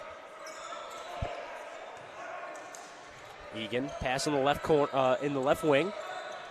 Walsh working on the tightly covered Green. Egan, jab step and jumper goes. Back-to-back mid-rangers for Egan. And the first time all evening, back-to-back points for the Mount St. Mary's offense. It's funny, Coach Kadlubowski said we need him in the post more today. Well, he's been money from the mid-range, and that's where he's stuck, and he's paced this Mount St. Mary's offense to start the second half. Coach Kadlubowski and his bench excited for their guy after that play. Abasa Bodija. Bodija fakes the pass to the right corner, passes inside to Schulte, who's wide open, and finishes with a slam. Bodija, fantastic work there out of the top of the key, especially as a big man. Look, Bodija looked phenomenal on Tuesday, but he looked really raw. He had 6 points and 7 rebounds, 3 offensive rebounds, and 2 blocks in 12 minutes Tuesday. Today so far, he already has 6 points, 7 rebounds, and how about the playmaking? He has 4 assists so far. Egan on the left wing to Graham. Graham guarded tightly by Green. Green pokes at it. Still, Mount St. Mary still has it. Egan, right corner. Shot clock winding down to 6. Walsh passes inside to Egan. Egan has it on the right block. Turnaround, no good on the right-handed hook. Fordham has it once again. Mount St. Mary's got sped up there offensively. Bodija, pump fake out of the top of the arc. Drives inside. A foul before he can get to the rim. It'll be a reach-in on Mount St. Mary's. Actually, no. It'll go the other way. It's going to be a foul on Abbas Bodija. Offensive foul for the Rams. I don't even think you saw that one, Joe. I think they gave Fordham an offensive 3 in the key against Enrique Schulte. Gotcha. It's that kind of game, Chris. That kind of game this evening at Rose Hill. Double team picked up on the left wing. Leaves a wide open Jamil, no good off front rim from the top of the arc. Wide open 3, doesn't go there. Fordham now moving the other way. Sariq Nutter looking at the scoreboard. Now finds himself at the top of the key. Drives inside, it's poked away. Brendan Graham poked it away, double teaming, and he is aggravated in a massive amount of pain on the ground, holding his knee. Seems to be just jarred from the play. A little better now. He limps to the bench. And Nutter kind of stuck his leg out after he left the ball high. He kind of lost his dribble for a bit. Graham went and poked it out, and then Nutter stuck his leg out, and Graham ran right into it, and that's why he was writhing in pain. But he got up. He's walking okay. I think he's going to be fine. Graham really uncomfortable after that play. He'll take a seat. Liam Lynch subbing in for ball handling duties, point guard duties for Mount St. Mary's. He's met with a double team at midcourt. Guarded by Green. Lynch driving from the right wing, kicks it out. Hersner back at the top of the key. Monaco played it up top to Jeremino. Jeremino on the right wing to Hersner. Hersner, dribble handoff to Lynch. No good on his right wing three. That one wide left. And another mediocre possession offensively for the Knights. Getting another decent look there. Liam Lynch, a guy who looked really solid in the first half, slashing the ball. He tries to spot up for a kind of deep right wing three. This is a guy who went 4 for 21 last season from beyond the arc, so not really his shot, but he was feeling it. He's been the guy who's looked the best offensively, I think, for them so far today, so I don't hate the shot. The results more often than not, Chris, even on a couple of open looks to start the half for Mount St. Mary's, it's not been misses, it's been air balls. Yeah, it's been air balls. We saw one hit the backboard at one point to the left of the rim. 3 Fordham players in double figures this evening. Day Reeves in double figures. Rika Schulte along with Zarik Nutter. It's been a great offensive game in general for this Fordham team, but the efficiency offensively has to be the thing that Coach Magpio is the most excited about. And how do you sustain it, and how do you keep those numbers up without being too aggressive so that you're turning over the ball? You turned over the ball way too much in the first half. You have 9 turnovers right now, but from the field you're shooting 61.2%. How do you keep that number above 60 without committing turnovers? And on the defensive end, how do you keep Mount St. Mary's to as few points as possible? They had 20 in half number 1. So far in 4 minutes, they have 4 in half 2. So they're pacing just about the same as they were in half number 1. A great goal for Fordham would be to hold them under 20 points in this half and under 40 points for the game. The way that you do that, be just as aggressive as you have been, forcing all of these turnovers. Mount St. Mary's now has 17 turnovers committed in just about 25 minutes of play, even 24 minutes of play and change. Yeah, in comparison to Fordham's 9 so far.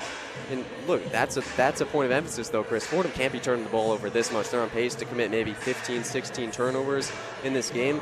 That's the amount that you'd maybe expect to see against A10 competition, but against a D3 team, it's inexcusable to commit double-digit numbers of turnovers. And I think it's just been Fordham being a little too eager with the looks they've gotten, being a little too sloppy. We saw it on that Nutter turnover that Graham got injured on. When he poked that ball away, Nutter was just being really sloppy handling the ball. Post up your guy, he's 6'2". Just get in the post from high post to low post, turn around and kiss the ball off the glass for 2. You don't need to do too much. You don't need to get sloppy with it. You don't need to be over aggressive with your passes. That's what we've seen. That's what needs to be cleaned up for Fordham, but not to say that their offense hasn't looked overall quite good. We also saw the starting lineup get shaken up a little bit by Coach Magpio. Zarik Nutter takes a seat. He started Tuesday, didn't start today, and Abbas Bodija got the start for Fordham. That didn't seem to matter from a bench point perspective, Joe. Fordham with 40 bench points so far this evening. We knew coming into this one, Mount St. Mary's would be playing their full roster. We have a lot of guys on the floor. I don't think we realized just how much of an impact Fordham's bench would have tonight. Yeah, Fordham's bench was all right by the numbers on Tuesday because they had Henry coming off the bench. They had Marcus Green coming off the bench. They had plenty of talent coming off the bench. They had Abbas Bodija coming off the bench. And it's a unit that expects its bench to be just as effective as its first 5. We didn't see that quite so much on Tuesday, but we have seen it today. That's a great sign. And I think the most damning stat of them all, this obviously happens when two teams are of different levels, but it's the fast break points. Fast break points, an insane discrepancy between the two teams. Fordham with 21 fast break points. Mount St. Mary's, Joe, 0 fast break points. Fordham working offensively after the timeout. Christian Watson, floater from the left wing, no good on his drive. Zarik Nutter trying to track it down. He does, throws it away in the backcourt. Day Reeves going to pick it up. He will cause a backcourt violation. You don't want to commit a turnover in the backcourt, so you do pick it up for the violation, but a turnover nonetheless. It is, and it's at very least you could say good hustle. Nutter went crashing into the stanchion at half court as he tried to save that ball. The result is a turnover, yes, but it's great to see, even when your team is winning by 49 points, that they're willing to run into a stanchion to get yourself an extra possession. 73-24, Fordham just on the precipice of a 50-point lead, 15:03 to go in this second half. Driving on the baseline, 2 defenders picking up Lynch. No good on his shot under the basket, but he'll go to the line for 2. Yeah, that's a tough whistle on Henry. He's gotten whistled a lot so far today. I believe that's foul number 3 for him. Yeah, that's number 3 for him, and it's a point guard, not a guy you'd expect to commit a lot of fouls. That one, I mean, he was standing upright, legal guarding position, just reached out, and he got all ball. He's looking to the ref, trying to make eye contact, ask, hey, what happened there? The ref's not reciprocating that eye contact. Liam Lynch making his first free throw. Now 3 for 3 tonight at the line. 7 points for him. Lynch, the New York native. 36 career games played, all coming off the bench as he makes the second. Now 4 for 4 this evening from the line. Henry going to inbound it in the backcourt. He'll take it up as well. Actually, he'll give it to Pettis. Him and Pettis playing back and forth. 4 or 5 passes between the two. Eventually, Henry has it, cross half court, passing to Nutter at the free throw line. He drives inside, no good on his floater. Defensive rebound brought down by Mount St. Mary's. That's their 8th rebound of the game, Chris. Fordham has 37. Jeremino, dribble handoff, left wing. Marziotti, back up top of the key. Monaco, pass on the right wing. Hersner tried to get it in the right block. It was poked away. Fordham has it. Outlet pass to Nutter. Nutter ahead of the pack, and he lays it up with his right hand. Finger roll on the right hand for Zariq Nutter. More fast break points for the Fordham Rams. And Christian Henry leading all Fordham players with 4 assists now, tied for the lead with Bodija. His full court passing off turnovers has been excellent. Mount St. Mary's, miscellaneous play offensively. Liam Lynch lost the ball, got it back, and stepped out of bounds right along his sideline. Another turnover for the Knights. Fordham Rams still with a 49-point lead. 75-26, 14:05 to go in the second half. That's what I'm talking about. Mount St. Mary's has 26 points. 9 of those came from free throws. Fordham has no problem forcing turnovers. They forced 19. You don't need to be overeager. This team will beat itself on offense against a way bigger Fordham team. We saw that there. Lynch just steps out of bounds. And the overeagerness today could be a good lesson for the season going forward. Henry on the right wing, firing it inside to Nutter. No good on the layup from Nutter. He's fouled from behind. He'll go to the line for 2. The drawing foul king, Zariq Nutter. He is the foul drawing king. Georgia State transfer. 6.3 fouls per 40 minutes last season. 13 free throws in their first game on Tuesday. Only 5 makes there. He's been a lot better from the stripe tonight. 3 for 4 from the stripe tonight. 13 points, 4 rebounds, 2 assists. Good on the first for Nutter.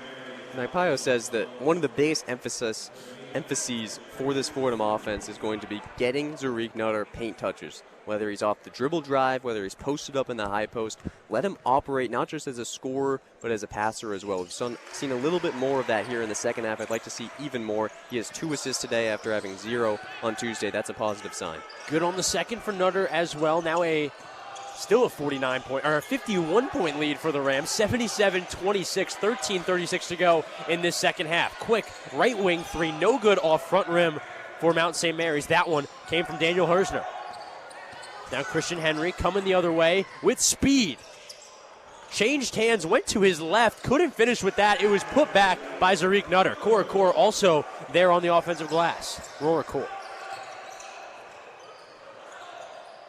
Give and go on the right wing from Liam Lynch. Being guarded heavily by Christian Henry. Pass back up top, poked away. Akira Jacobs finishes. Two-handed slamma-jamma on the other end. Another steal and score for the Fordham Rams. And Joe Henry, I'm getting creative. I've seen so many steals and scores. Steals and dunks specifically. To start bringing out the slamma-jamma, perhaps a boom shakalaka, Chris. Will we hear that today? Shout out our friends in Houston. Phi Slamma-jamma, one of the best sports nicknames of all time. That one poked away on the left wing.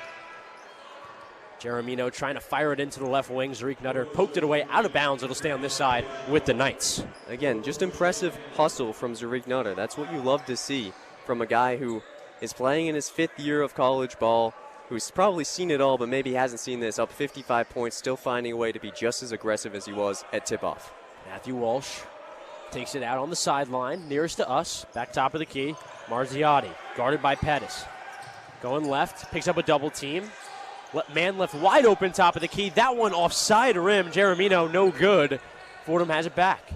Pettis has it. He'll take it slowly in the backcourt for the Rams. 81-26. Fordham lead. 12:25 to go in this second half. No good at the rim. Rora Core on the putback. Core looking like he jumped out of the rafters to dunk that one, and he gets it with 2 hands. The true freshman continuing to put his name on notice. And this kid gets up, doesn't he, Chris? A floater is good on the other end for Mount St. Mary's. The contested floater from Rob Jeremino goes. And Mount St. Mary's answers quickly, but Fordham continuing with the fireworks offensively.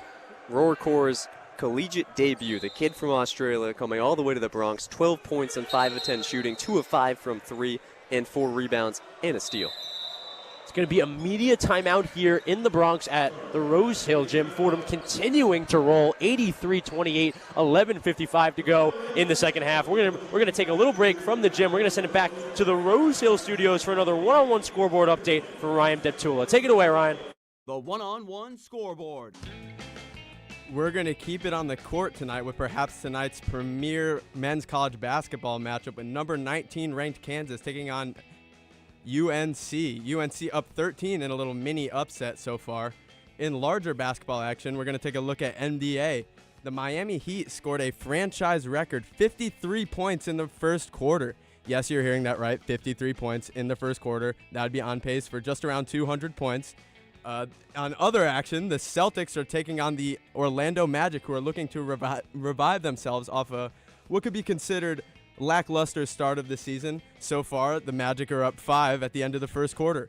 The Houston Rockets are in a tight matchup with Victor Wembanyama and the Spurs, right now down 1 at the half after a 12-0 Spurs run. The Mavericks are in a matchup with the Memphis Grizzlies, looking to see something out of the rookie Cooper Flagg, but so far not getting it. Right now, they're down 14 by a Grizzlies team led by a stellar 14-point performance so far from John Morant. A red-hot Chicago Bulls team is facing off against Giannis and the Bucks. Giannis so far dominating this matchup. The Bucks up 6 with 6 minutes to go in the first half. Your one-on-one scoreboard, I'm Ryan Deptula. Back to you guys.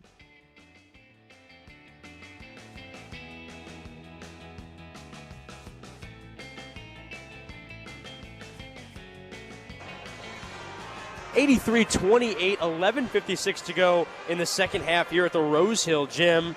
Joe Henry, along with me, Chris Carrino, here at the historic Rose Hill Gym, celebrating their centennial year last season. Izzy Randazzo also here as our on-site producer, a debut at on-site producer for Izzy. And Joe, we're slightly running out of things to talk about, but then, just as we saw going into the break, Roracore on the putback dunk, they continue to give us fireworks to be excited about.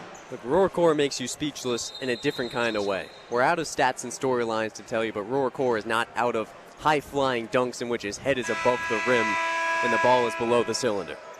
Roracore, quoted by his coach, saying this summer, the team's best NBA prospect, and he doesn't even know it. You mentioned that earlier, Joe. As I've said throughout this game, the only true freshman on this roster plays nothing like a true freshman, has none of the characteristics of a younger player. He's not timid. He's instead confident. He's not hesitant. He's instead persistent in the real moments. It doesn't seem like any moment, at least so far, has been too big for him. Yeah, confident is an understatement, Chris. This kid is playing like he's been here a while. It's going to be Ryan Pettis and Marcus Green, the backcourt for the Fordham Rams. Jace Howard along with Akira Jacobs, and, of course, Roracore. That's the 5 for the Rams. Pettis, top of the key, skip pass.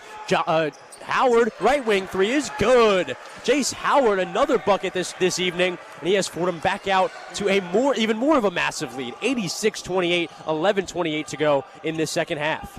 Pettis guarding tightly, top of the arc. Jimenez, top of the arc. Pass on the left wing, Roracore guarding tightly. Liam Lynch drifting over to the top of the key. Jab step, crossover right to left. Shot clock draining down to 5 to 4. Top of the key. Shush has to rush it up there. A quick three taken off the left side of the rim. Fordham takes it the other way. Roracore to Pettis, top of the arc. Quick pass down low. Akira Jacobs looking in the paint, spinning in the paint, finishing with the right hand. Akira Jacobs on the right-handed floater.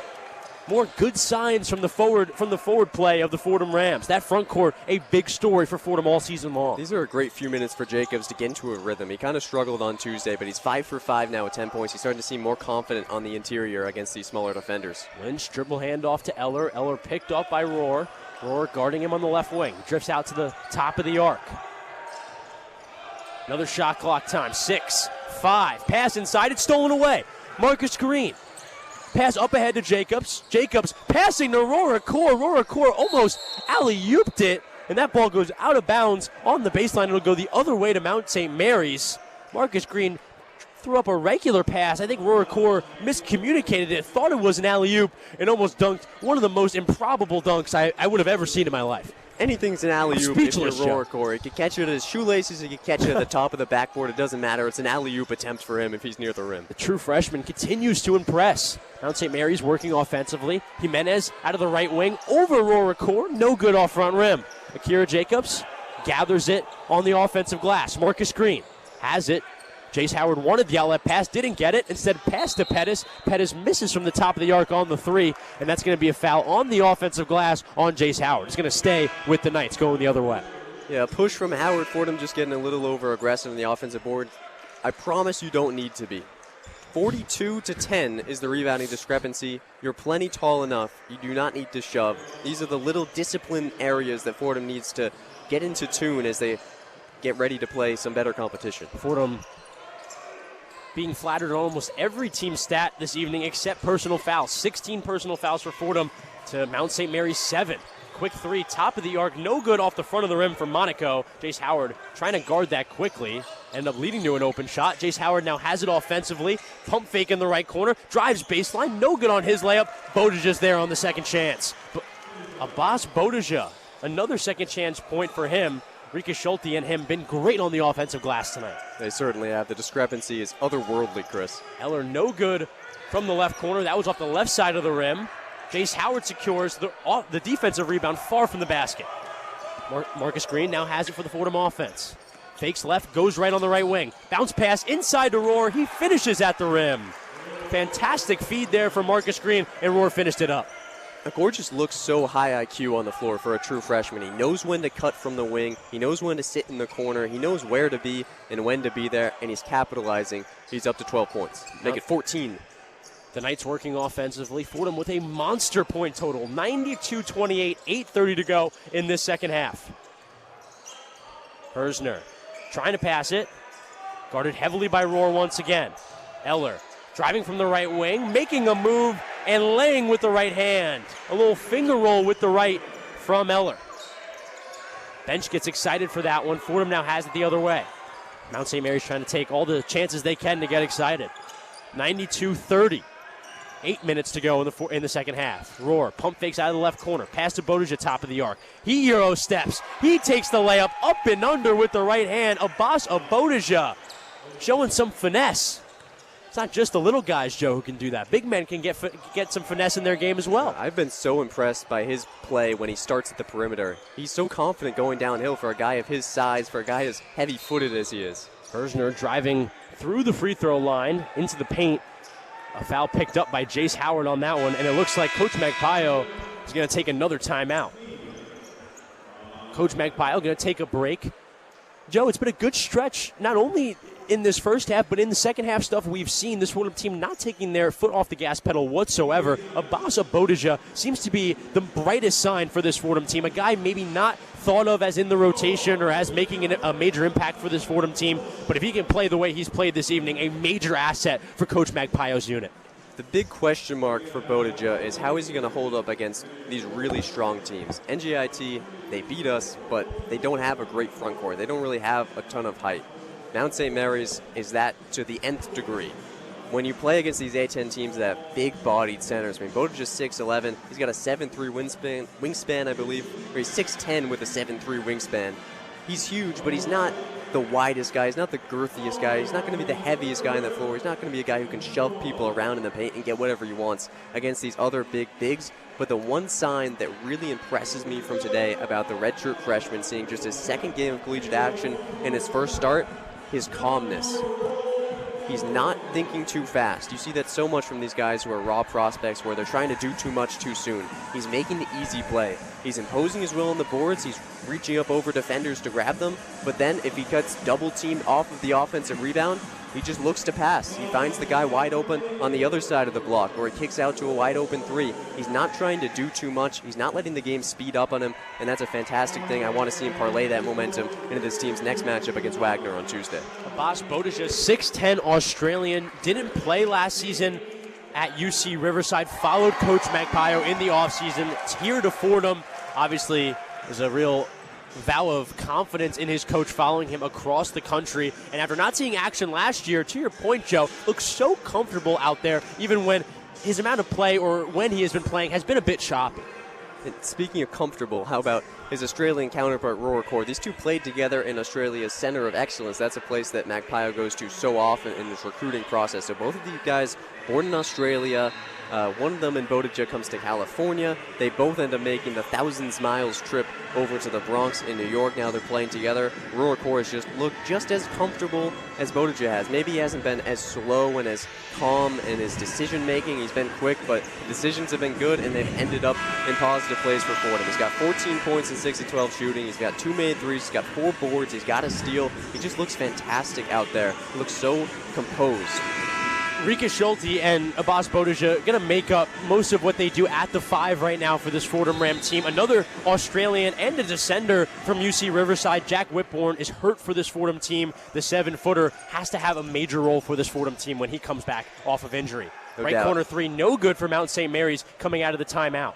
And more on Whitbourne. He's described by Magpio as being day-to-day. My thought is that it's a lower leg injury. I'm not sure. I peeked in practice a couple days ago, and Whitbourne was working in practice, so he should be back soon. Henry trying to pass it in the right corner to Lesmond. A bit of miscommunication there, out of bounds, and that'll go back toward Mount St. Mary's. Christian Henry, almost a joking look on his face after that play. And to Fordham's credit, I believe they had 8 turnovers at the end of last half. They had 8, and they have 3 so far in this half, so they've cleaned it up a little bit.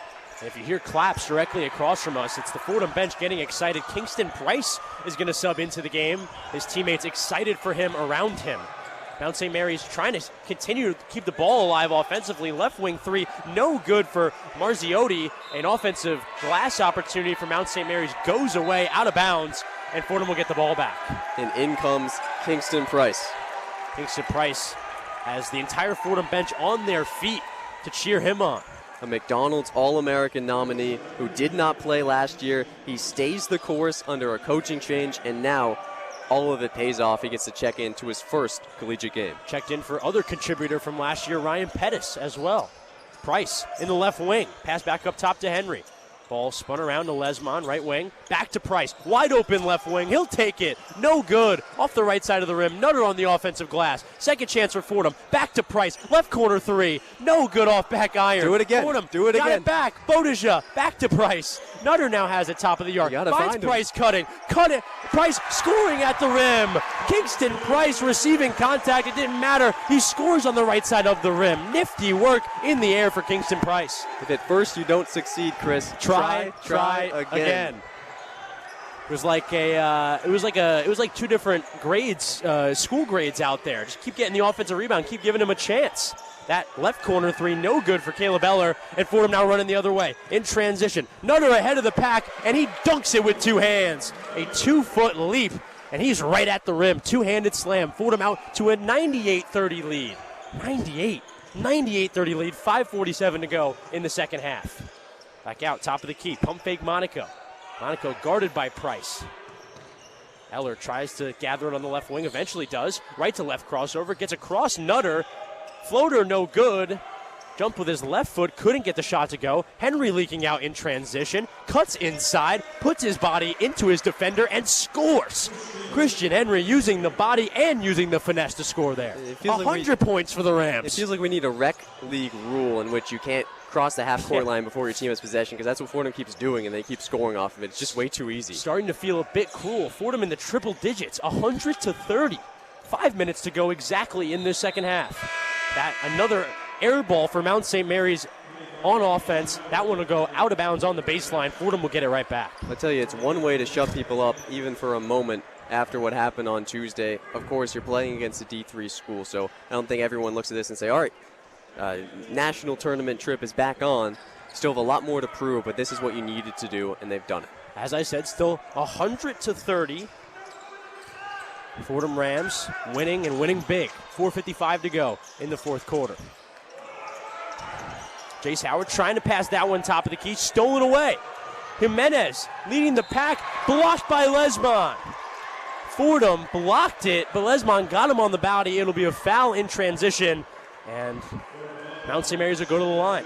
I tell you, Chris, when I walked into practice this fall, I was shocked by Louis Lesmont's vertical. Yeah. It's a guy who thought of a corner shooter, a 3-and-D guy at Harvard, played in such a restrictive system. Coach Mike Pompeo says, want to get him more loose, more free, get him more looks, get him in rhythm in this type of more open offense. We haven't really seen it in these first 2 games. Lesmont has been pretty quiet today. He's got 3 points on 1 of 5 shooting, all threes.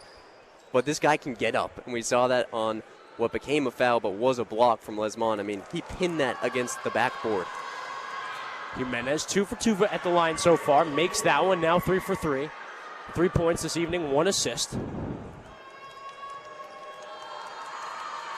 Jimenez on the second. No good. Tapped by Mount St. Mary's, eventually grabbed off the ground by Fordham. Christian Henry has it. He'll walk it up slowly in the backcourt, into the front court. 4:37 to go in this second half. A big Fordham lead, 131 to be exact. Kingston Price has out of the right wing. Pass it to Lesmont, right corner 3. That one off front rim, no good. Mount St. Mary's has it back offensively. Good look for Lesmont, though. Draw him up a play. Let him curl off the screen, get a look. Out of the right wing, now top of the arc. Holmbo tried to pass it on the right wing, is hounded by Price, deep on the right wing. Finally gets it off. Eller drifting over to the left wing, deep on the left wing. 8 seconds on the shot clock. Eller passing in the right corner. Jimenez drives baseline, tries to get a pass in the left corner. That one goes past the intended receiver and out of bounds. Immediate timeout on the floor. We're going to send it back to the Rose Hill Studios. 131 Fordham, leading big. 3:55 to go in the second half. We're going to send it to the Rose Hill Studios for another scoreboard update with Ryan Deptula. Take it away, Ryan. The one-on-one scoreboard. Thanks, guys. We're going to bring it right back to A10 men's hoops as most of those non-conference matchups begin to wind down. Tulsa ended up soundly defeating URI by 17 points thanks to an offensive explosion, putting up 82 points and shooting 50% from the three-point line. The final score was 82-65 Tulsa. The Dukes of Duquesne are putting the finishing touches on their way to victory, up 17, just 3 minutes left in their matchup against Sacred Heart. Davidson had handedly wrapped up their matchup as well with a 16-point win over WSU. James Madison has reclaimed the lead on their matchup, looking to coast to victory with an 8-point lead with 2 minutes left to play against Winthrop. VCU, in a bit of a tough one right now, our former A10 champions are down 10, just coming out of the half against Utah State University. We'll keep looking at these A10 matchups. I'm Ryan Deptula with your one-on-one scoreboard. Back to you guys.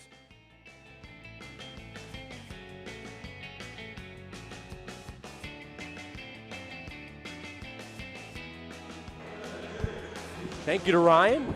Ryan been fantastic all evening long. We'll hear from him in the post-game show back at the Rose Hill Studios. For now, here back at the gym, 131 Fordham with a major lead, 3:55 to go in the second half. Chris Carrino joined along with Joe Henry.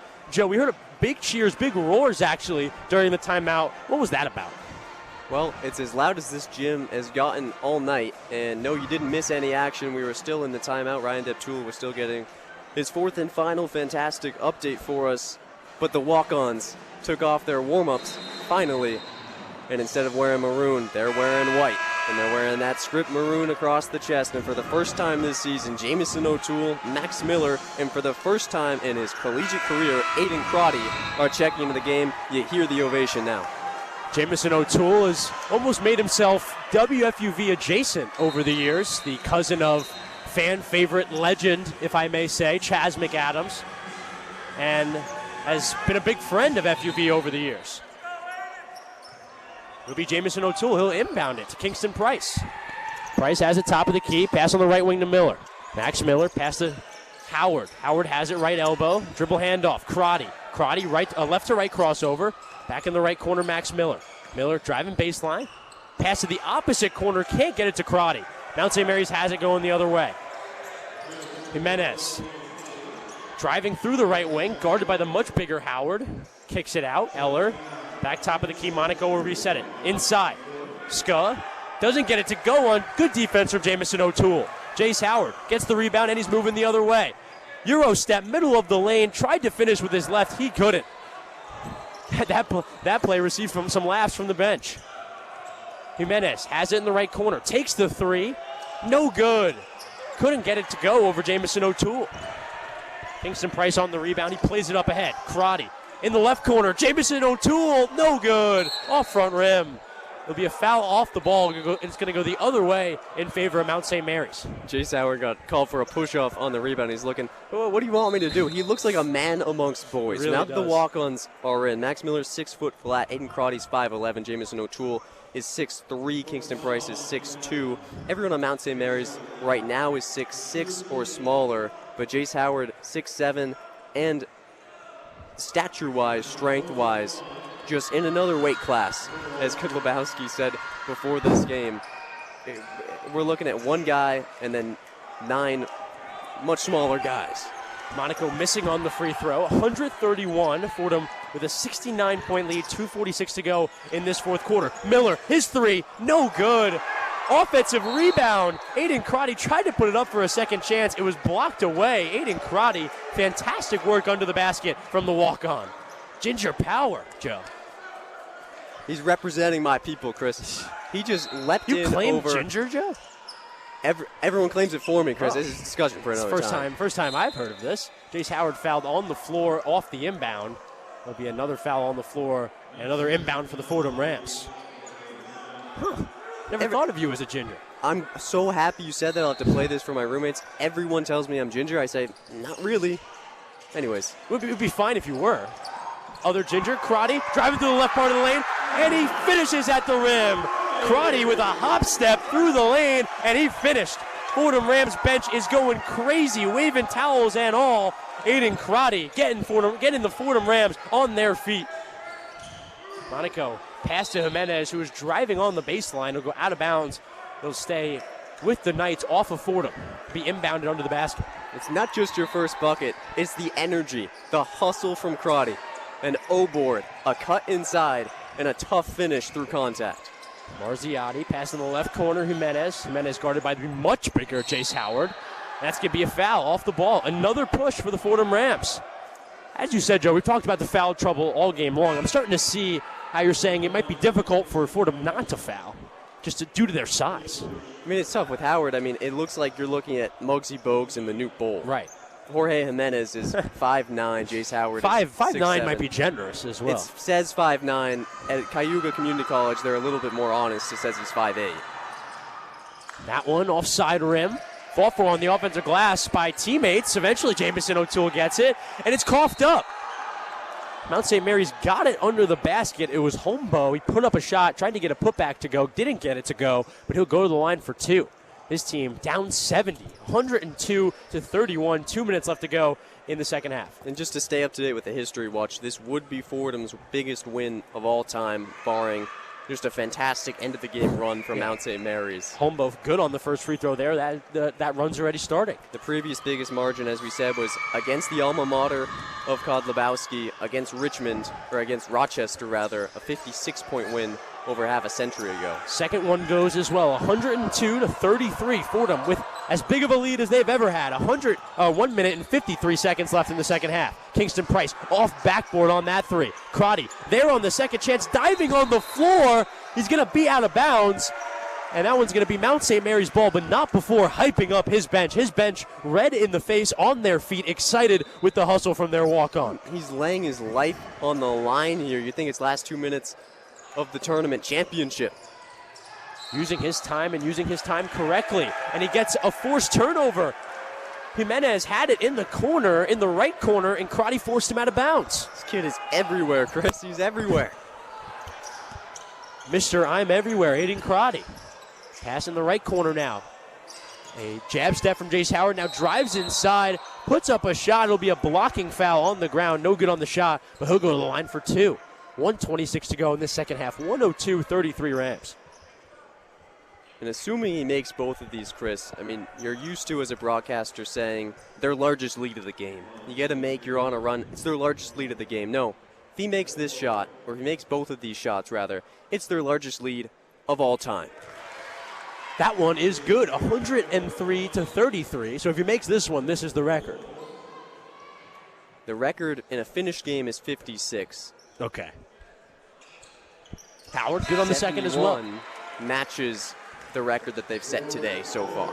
So they are now working with their largest lead in program history. This is a team in its 124th season. It's a lot of basketball, Joe. As Joe said, 71-point lead, 104-33, 120 to go in this second half. Price guarding tightly Jimenez on the baseline. Back out, 3 taken. Hombo, no good. Roar there on the defensive glass. Out to Crotty. Crotty moving quickly. Crotty pass to O'Toole next to him on the outlet. It goes. O'Toole and Crotty running in transition. And Crotty getting unselfish, getting O'Toole involved. Jamison O'Toole on the scoreboard for the Fordham Rams. Hombo turning and scoring on that right block. Nice play there on the defending Max Miller. Now Kingston Price going left around a Roar screen through the middle of the lane. It's poked away. Jimenez has it running the other way in transition. Back to Jimenez. Jimenez, 15-footer, no good from the right wing. It's airballed. 33 seconds left to go on the game clock, 106-35. Going to get one more play offensively here from the Rams. O'Toole on the left wing. Dribble handoff to Miller. Miller has it on the left wing. Fires. No good. It's an air ball. Jimenez now has it moving the other way for the Knights. The Knights finishing on the other end. After a long outlet pass, it was finished with a layup. And that just might do it here from the Bronx. Final 10 seconds ticking off the clock. Fordham Rams making a statement after their disappointing loss on Tuesday. Fordham Rams on this Friday night come back, get the victory, their first victory of the season, 106-37. Joe, night and day, just from a vibe perspective from Tuesday to now. You had a bench in frustration and agony, and by the end of that game on Tuesday, a bench that was not saying a word. Now you have a bench that's laughing, that's cheering on its walk-ons as they get their first action. They have a bench celebrating a 69-point win. Going to have assistant coach of the Fordham Rams, Derek Phelps, come over for a little post-game interview after the game. We'll wait for him for a few seconds. Fordham Rams scoring 106 points this evening. That's a point total you will not see very often. It's a point total you may never see again, Chris. In its 101st year, they call it the historic Rose Hill Gym. History still being made in 2025. Mr. Phelps. And we have Coach Derek Phelps here. Coach, great victory here today. Haven't seen a point total like that around here in a long time. Obviously a disappointing start to your season on Tuesday. What specifically for this team did you think improved the most on this Friday? I thought, it was a good bounce back, from the game the other day against NJIT. It was all the focus of, getting back to the fundamentals. And, defensively, for sure, we had to get better at. I think the biggest thing with us is communication. Talking to each other, know where guys on the floor. When we do certain things, we want to be communication. I think that's been our biggest thing since the summer. We got a lot of quiet guys and that don't really speak a lot, but we got to get them to speak on the court, though. And how do you improve that? Because obviously that's something that seems to be communal and seems to be within the group. But how do you get them just to be more assertive out there on the floor? Just continue to practice and talk and practice. We kind of push it in a way hey, you didn't communicate. We got to talk. And if not, hey, we got to get on the line. Yeah. And I think getting on the line always helps the things, to make sure you communicate. But our guys, we got good guys. They try hard. And it's just the communication factor that got to get better.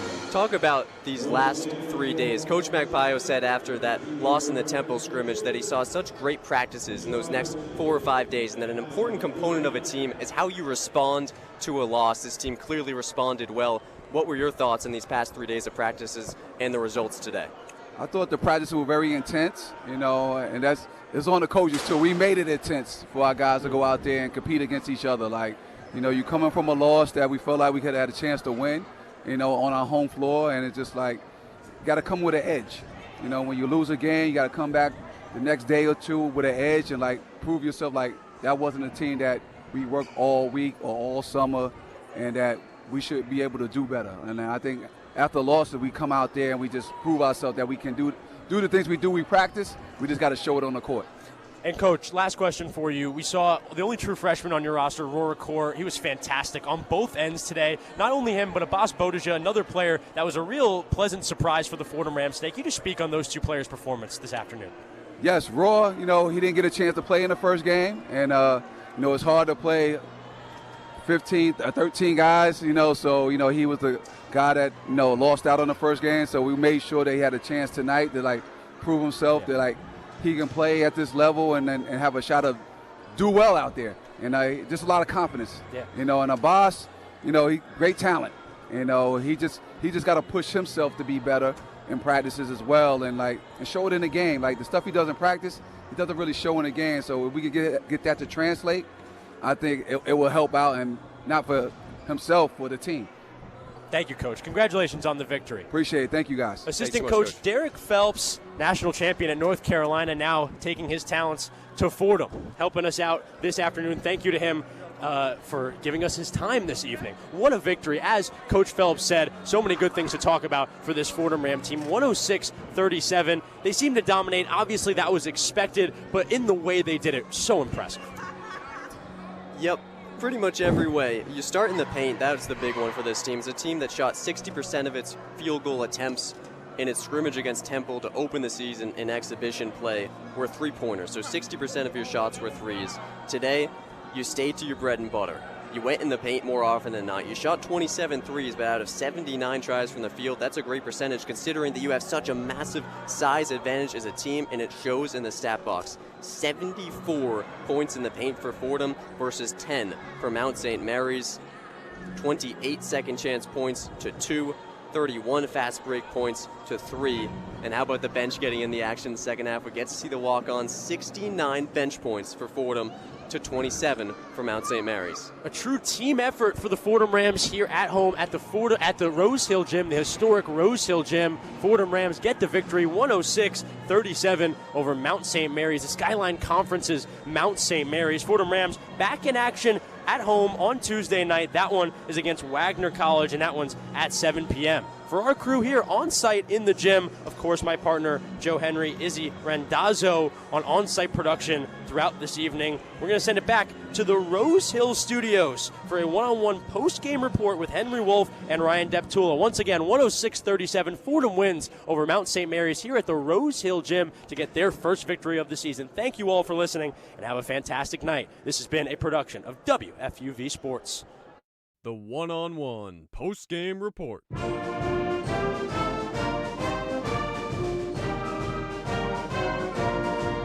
Welcome back to the Rose Hill Studio. Again, this is Henry Wolf, joined by Ryan Deptula, celebrating a Fordham Rams 106-37 win against a Mount St. Mary College Knight. Another dominant half of scoring runs, dunks, and defensive prowess from the team. And not only that, but the team made history tonight. They won by 73 points, the largest win margin since 1970 when they did it against Rochester, in which they won 128-72. What does that mean for the team, Ryan? It's very impressive. It's got these guys excited. Night and day on the bench. You got these bench guys excited. You got these starters red in the face screaming for their bench guys. A couple of guys getting their first points tonight, of the season. Not often getting playing time, and they're getting in. We're all having fun. This last Tuesday, there was no fun to be had. Not at all. It was terrible. I was watching from the stands. Trust me, there was not much fun to be had. This game, night and day. Yeah, and we just got to hear from assistant coach Derek Phelps a first-hand account. It was a great bounce back for the team. For team stats here, Fordham out-rebounded Mount St. Mary 62-15, 27 assists for Fordham to 6 assists for Mount St. Mary's. 2 blocks each is okay. 17 steals for Fordham, and then in the paint, they had 74 points in the paint and 36 points on the turnover. Great showing from the defense. I think all the coaches were proud of the team. We also heard from assistant coach Derek Phelps that the communication on the court was key to the victory, and the players were pushing themselves to be better this game. I think it showed. Yeah, I think it's a celebration and a parade right now, but not to bring the vibes down, but how much can you really take from a victory like this? I like to hear that everyone's having fun, They should be having fun. It's basketball, it's a game. But we're here to compete here.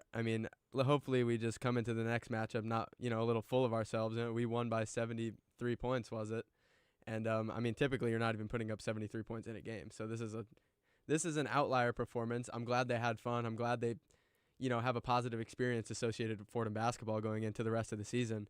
But I just hope they could wrap it back up and realize, hey, we're not all that still. We still have to prove ourselves. Yeah, and some key players here, albeit it was a D3 team, but some standout players here. First for me, Roar Akor. He went 14 points, 6 for 12 from the field goal with 6 rebounds.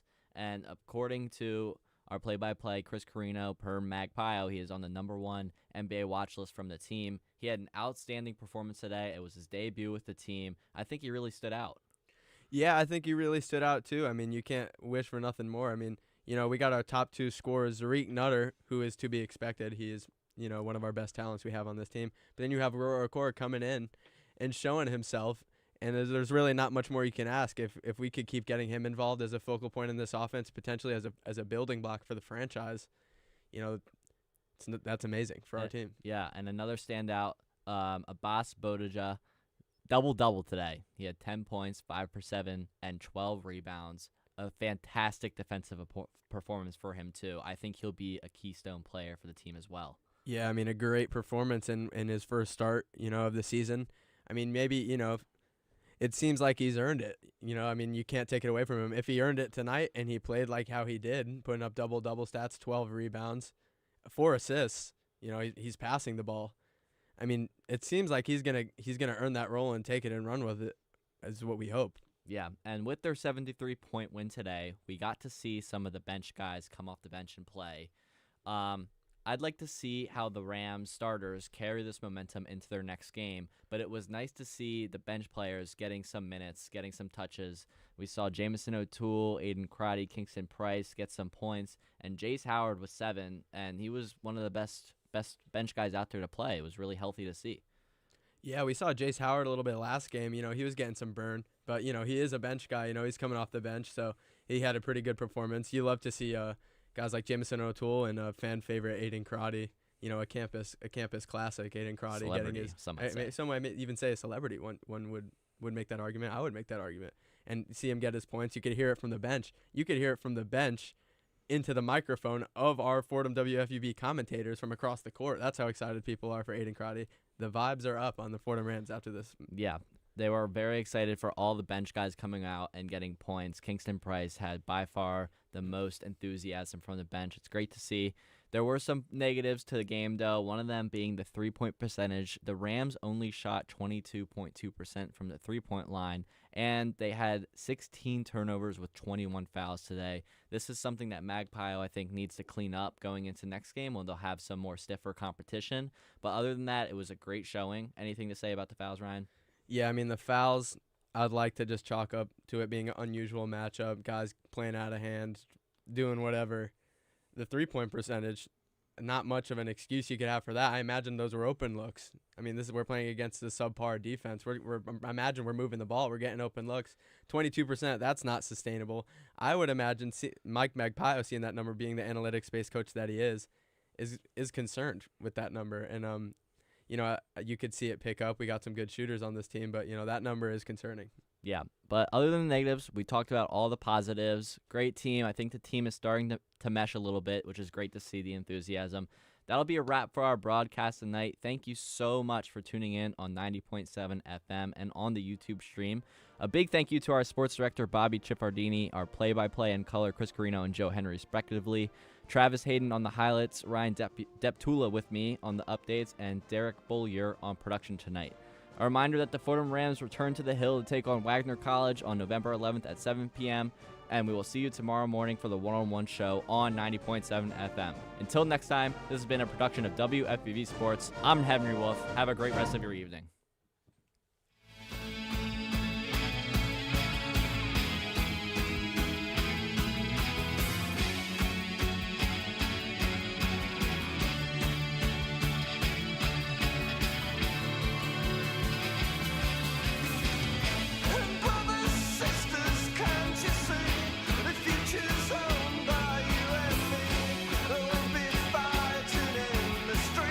They think that they're gonna speak the revenge.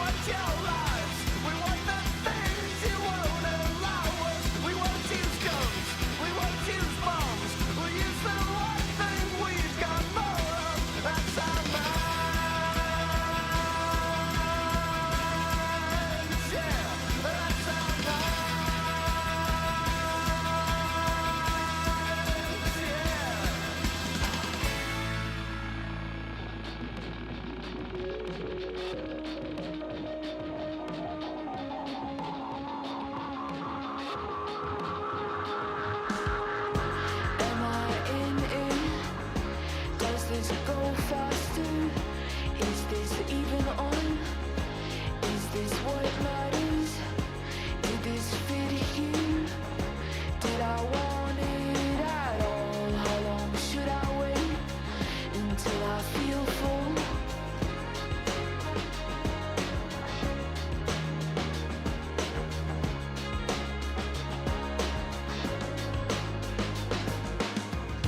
I don't live here, I don't live anywhere. It's a choice I made, I was prepared. It's not that serious, it's not that hard to forget. I know I can't go backwards, but I don't believe it yet. Nothing on earth is free, even in ecstasy. Hell is the day after the party. Nothing on earth is free, oblivion seems heavenly, but hell is the day after the party. Give us the ice, give us the glass, give us the song, give us the map, give us the car, give us the road, give us a raft, save our float. Give us a dog, after the fight, I was asleep, part of the night. Couldn't be here longer than this, more than one shot doesn't exist.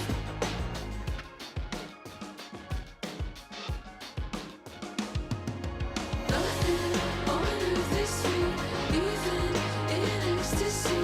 Hell is the day after the party.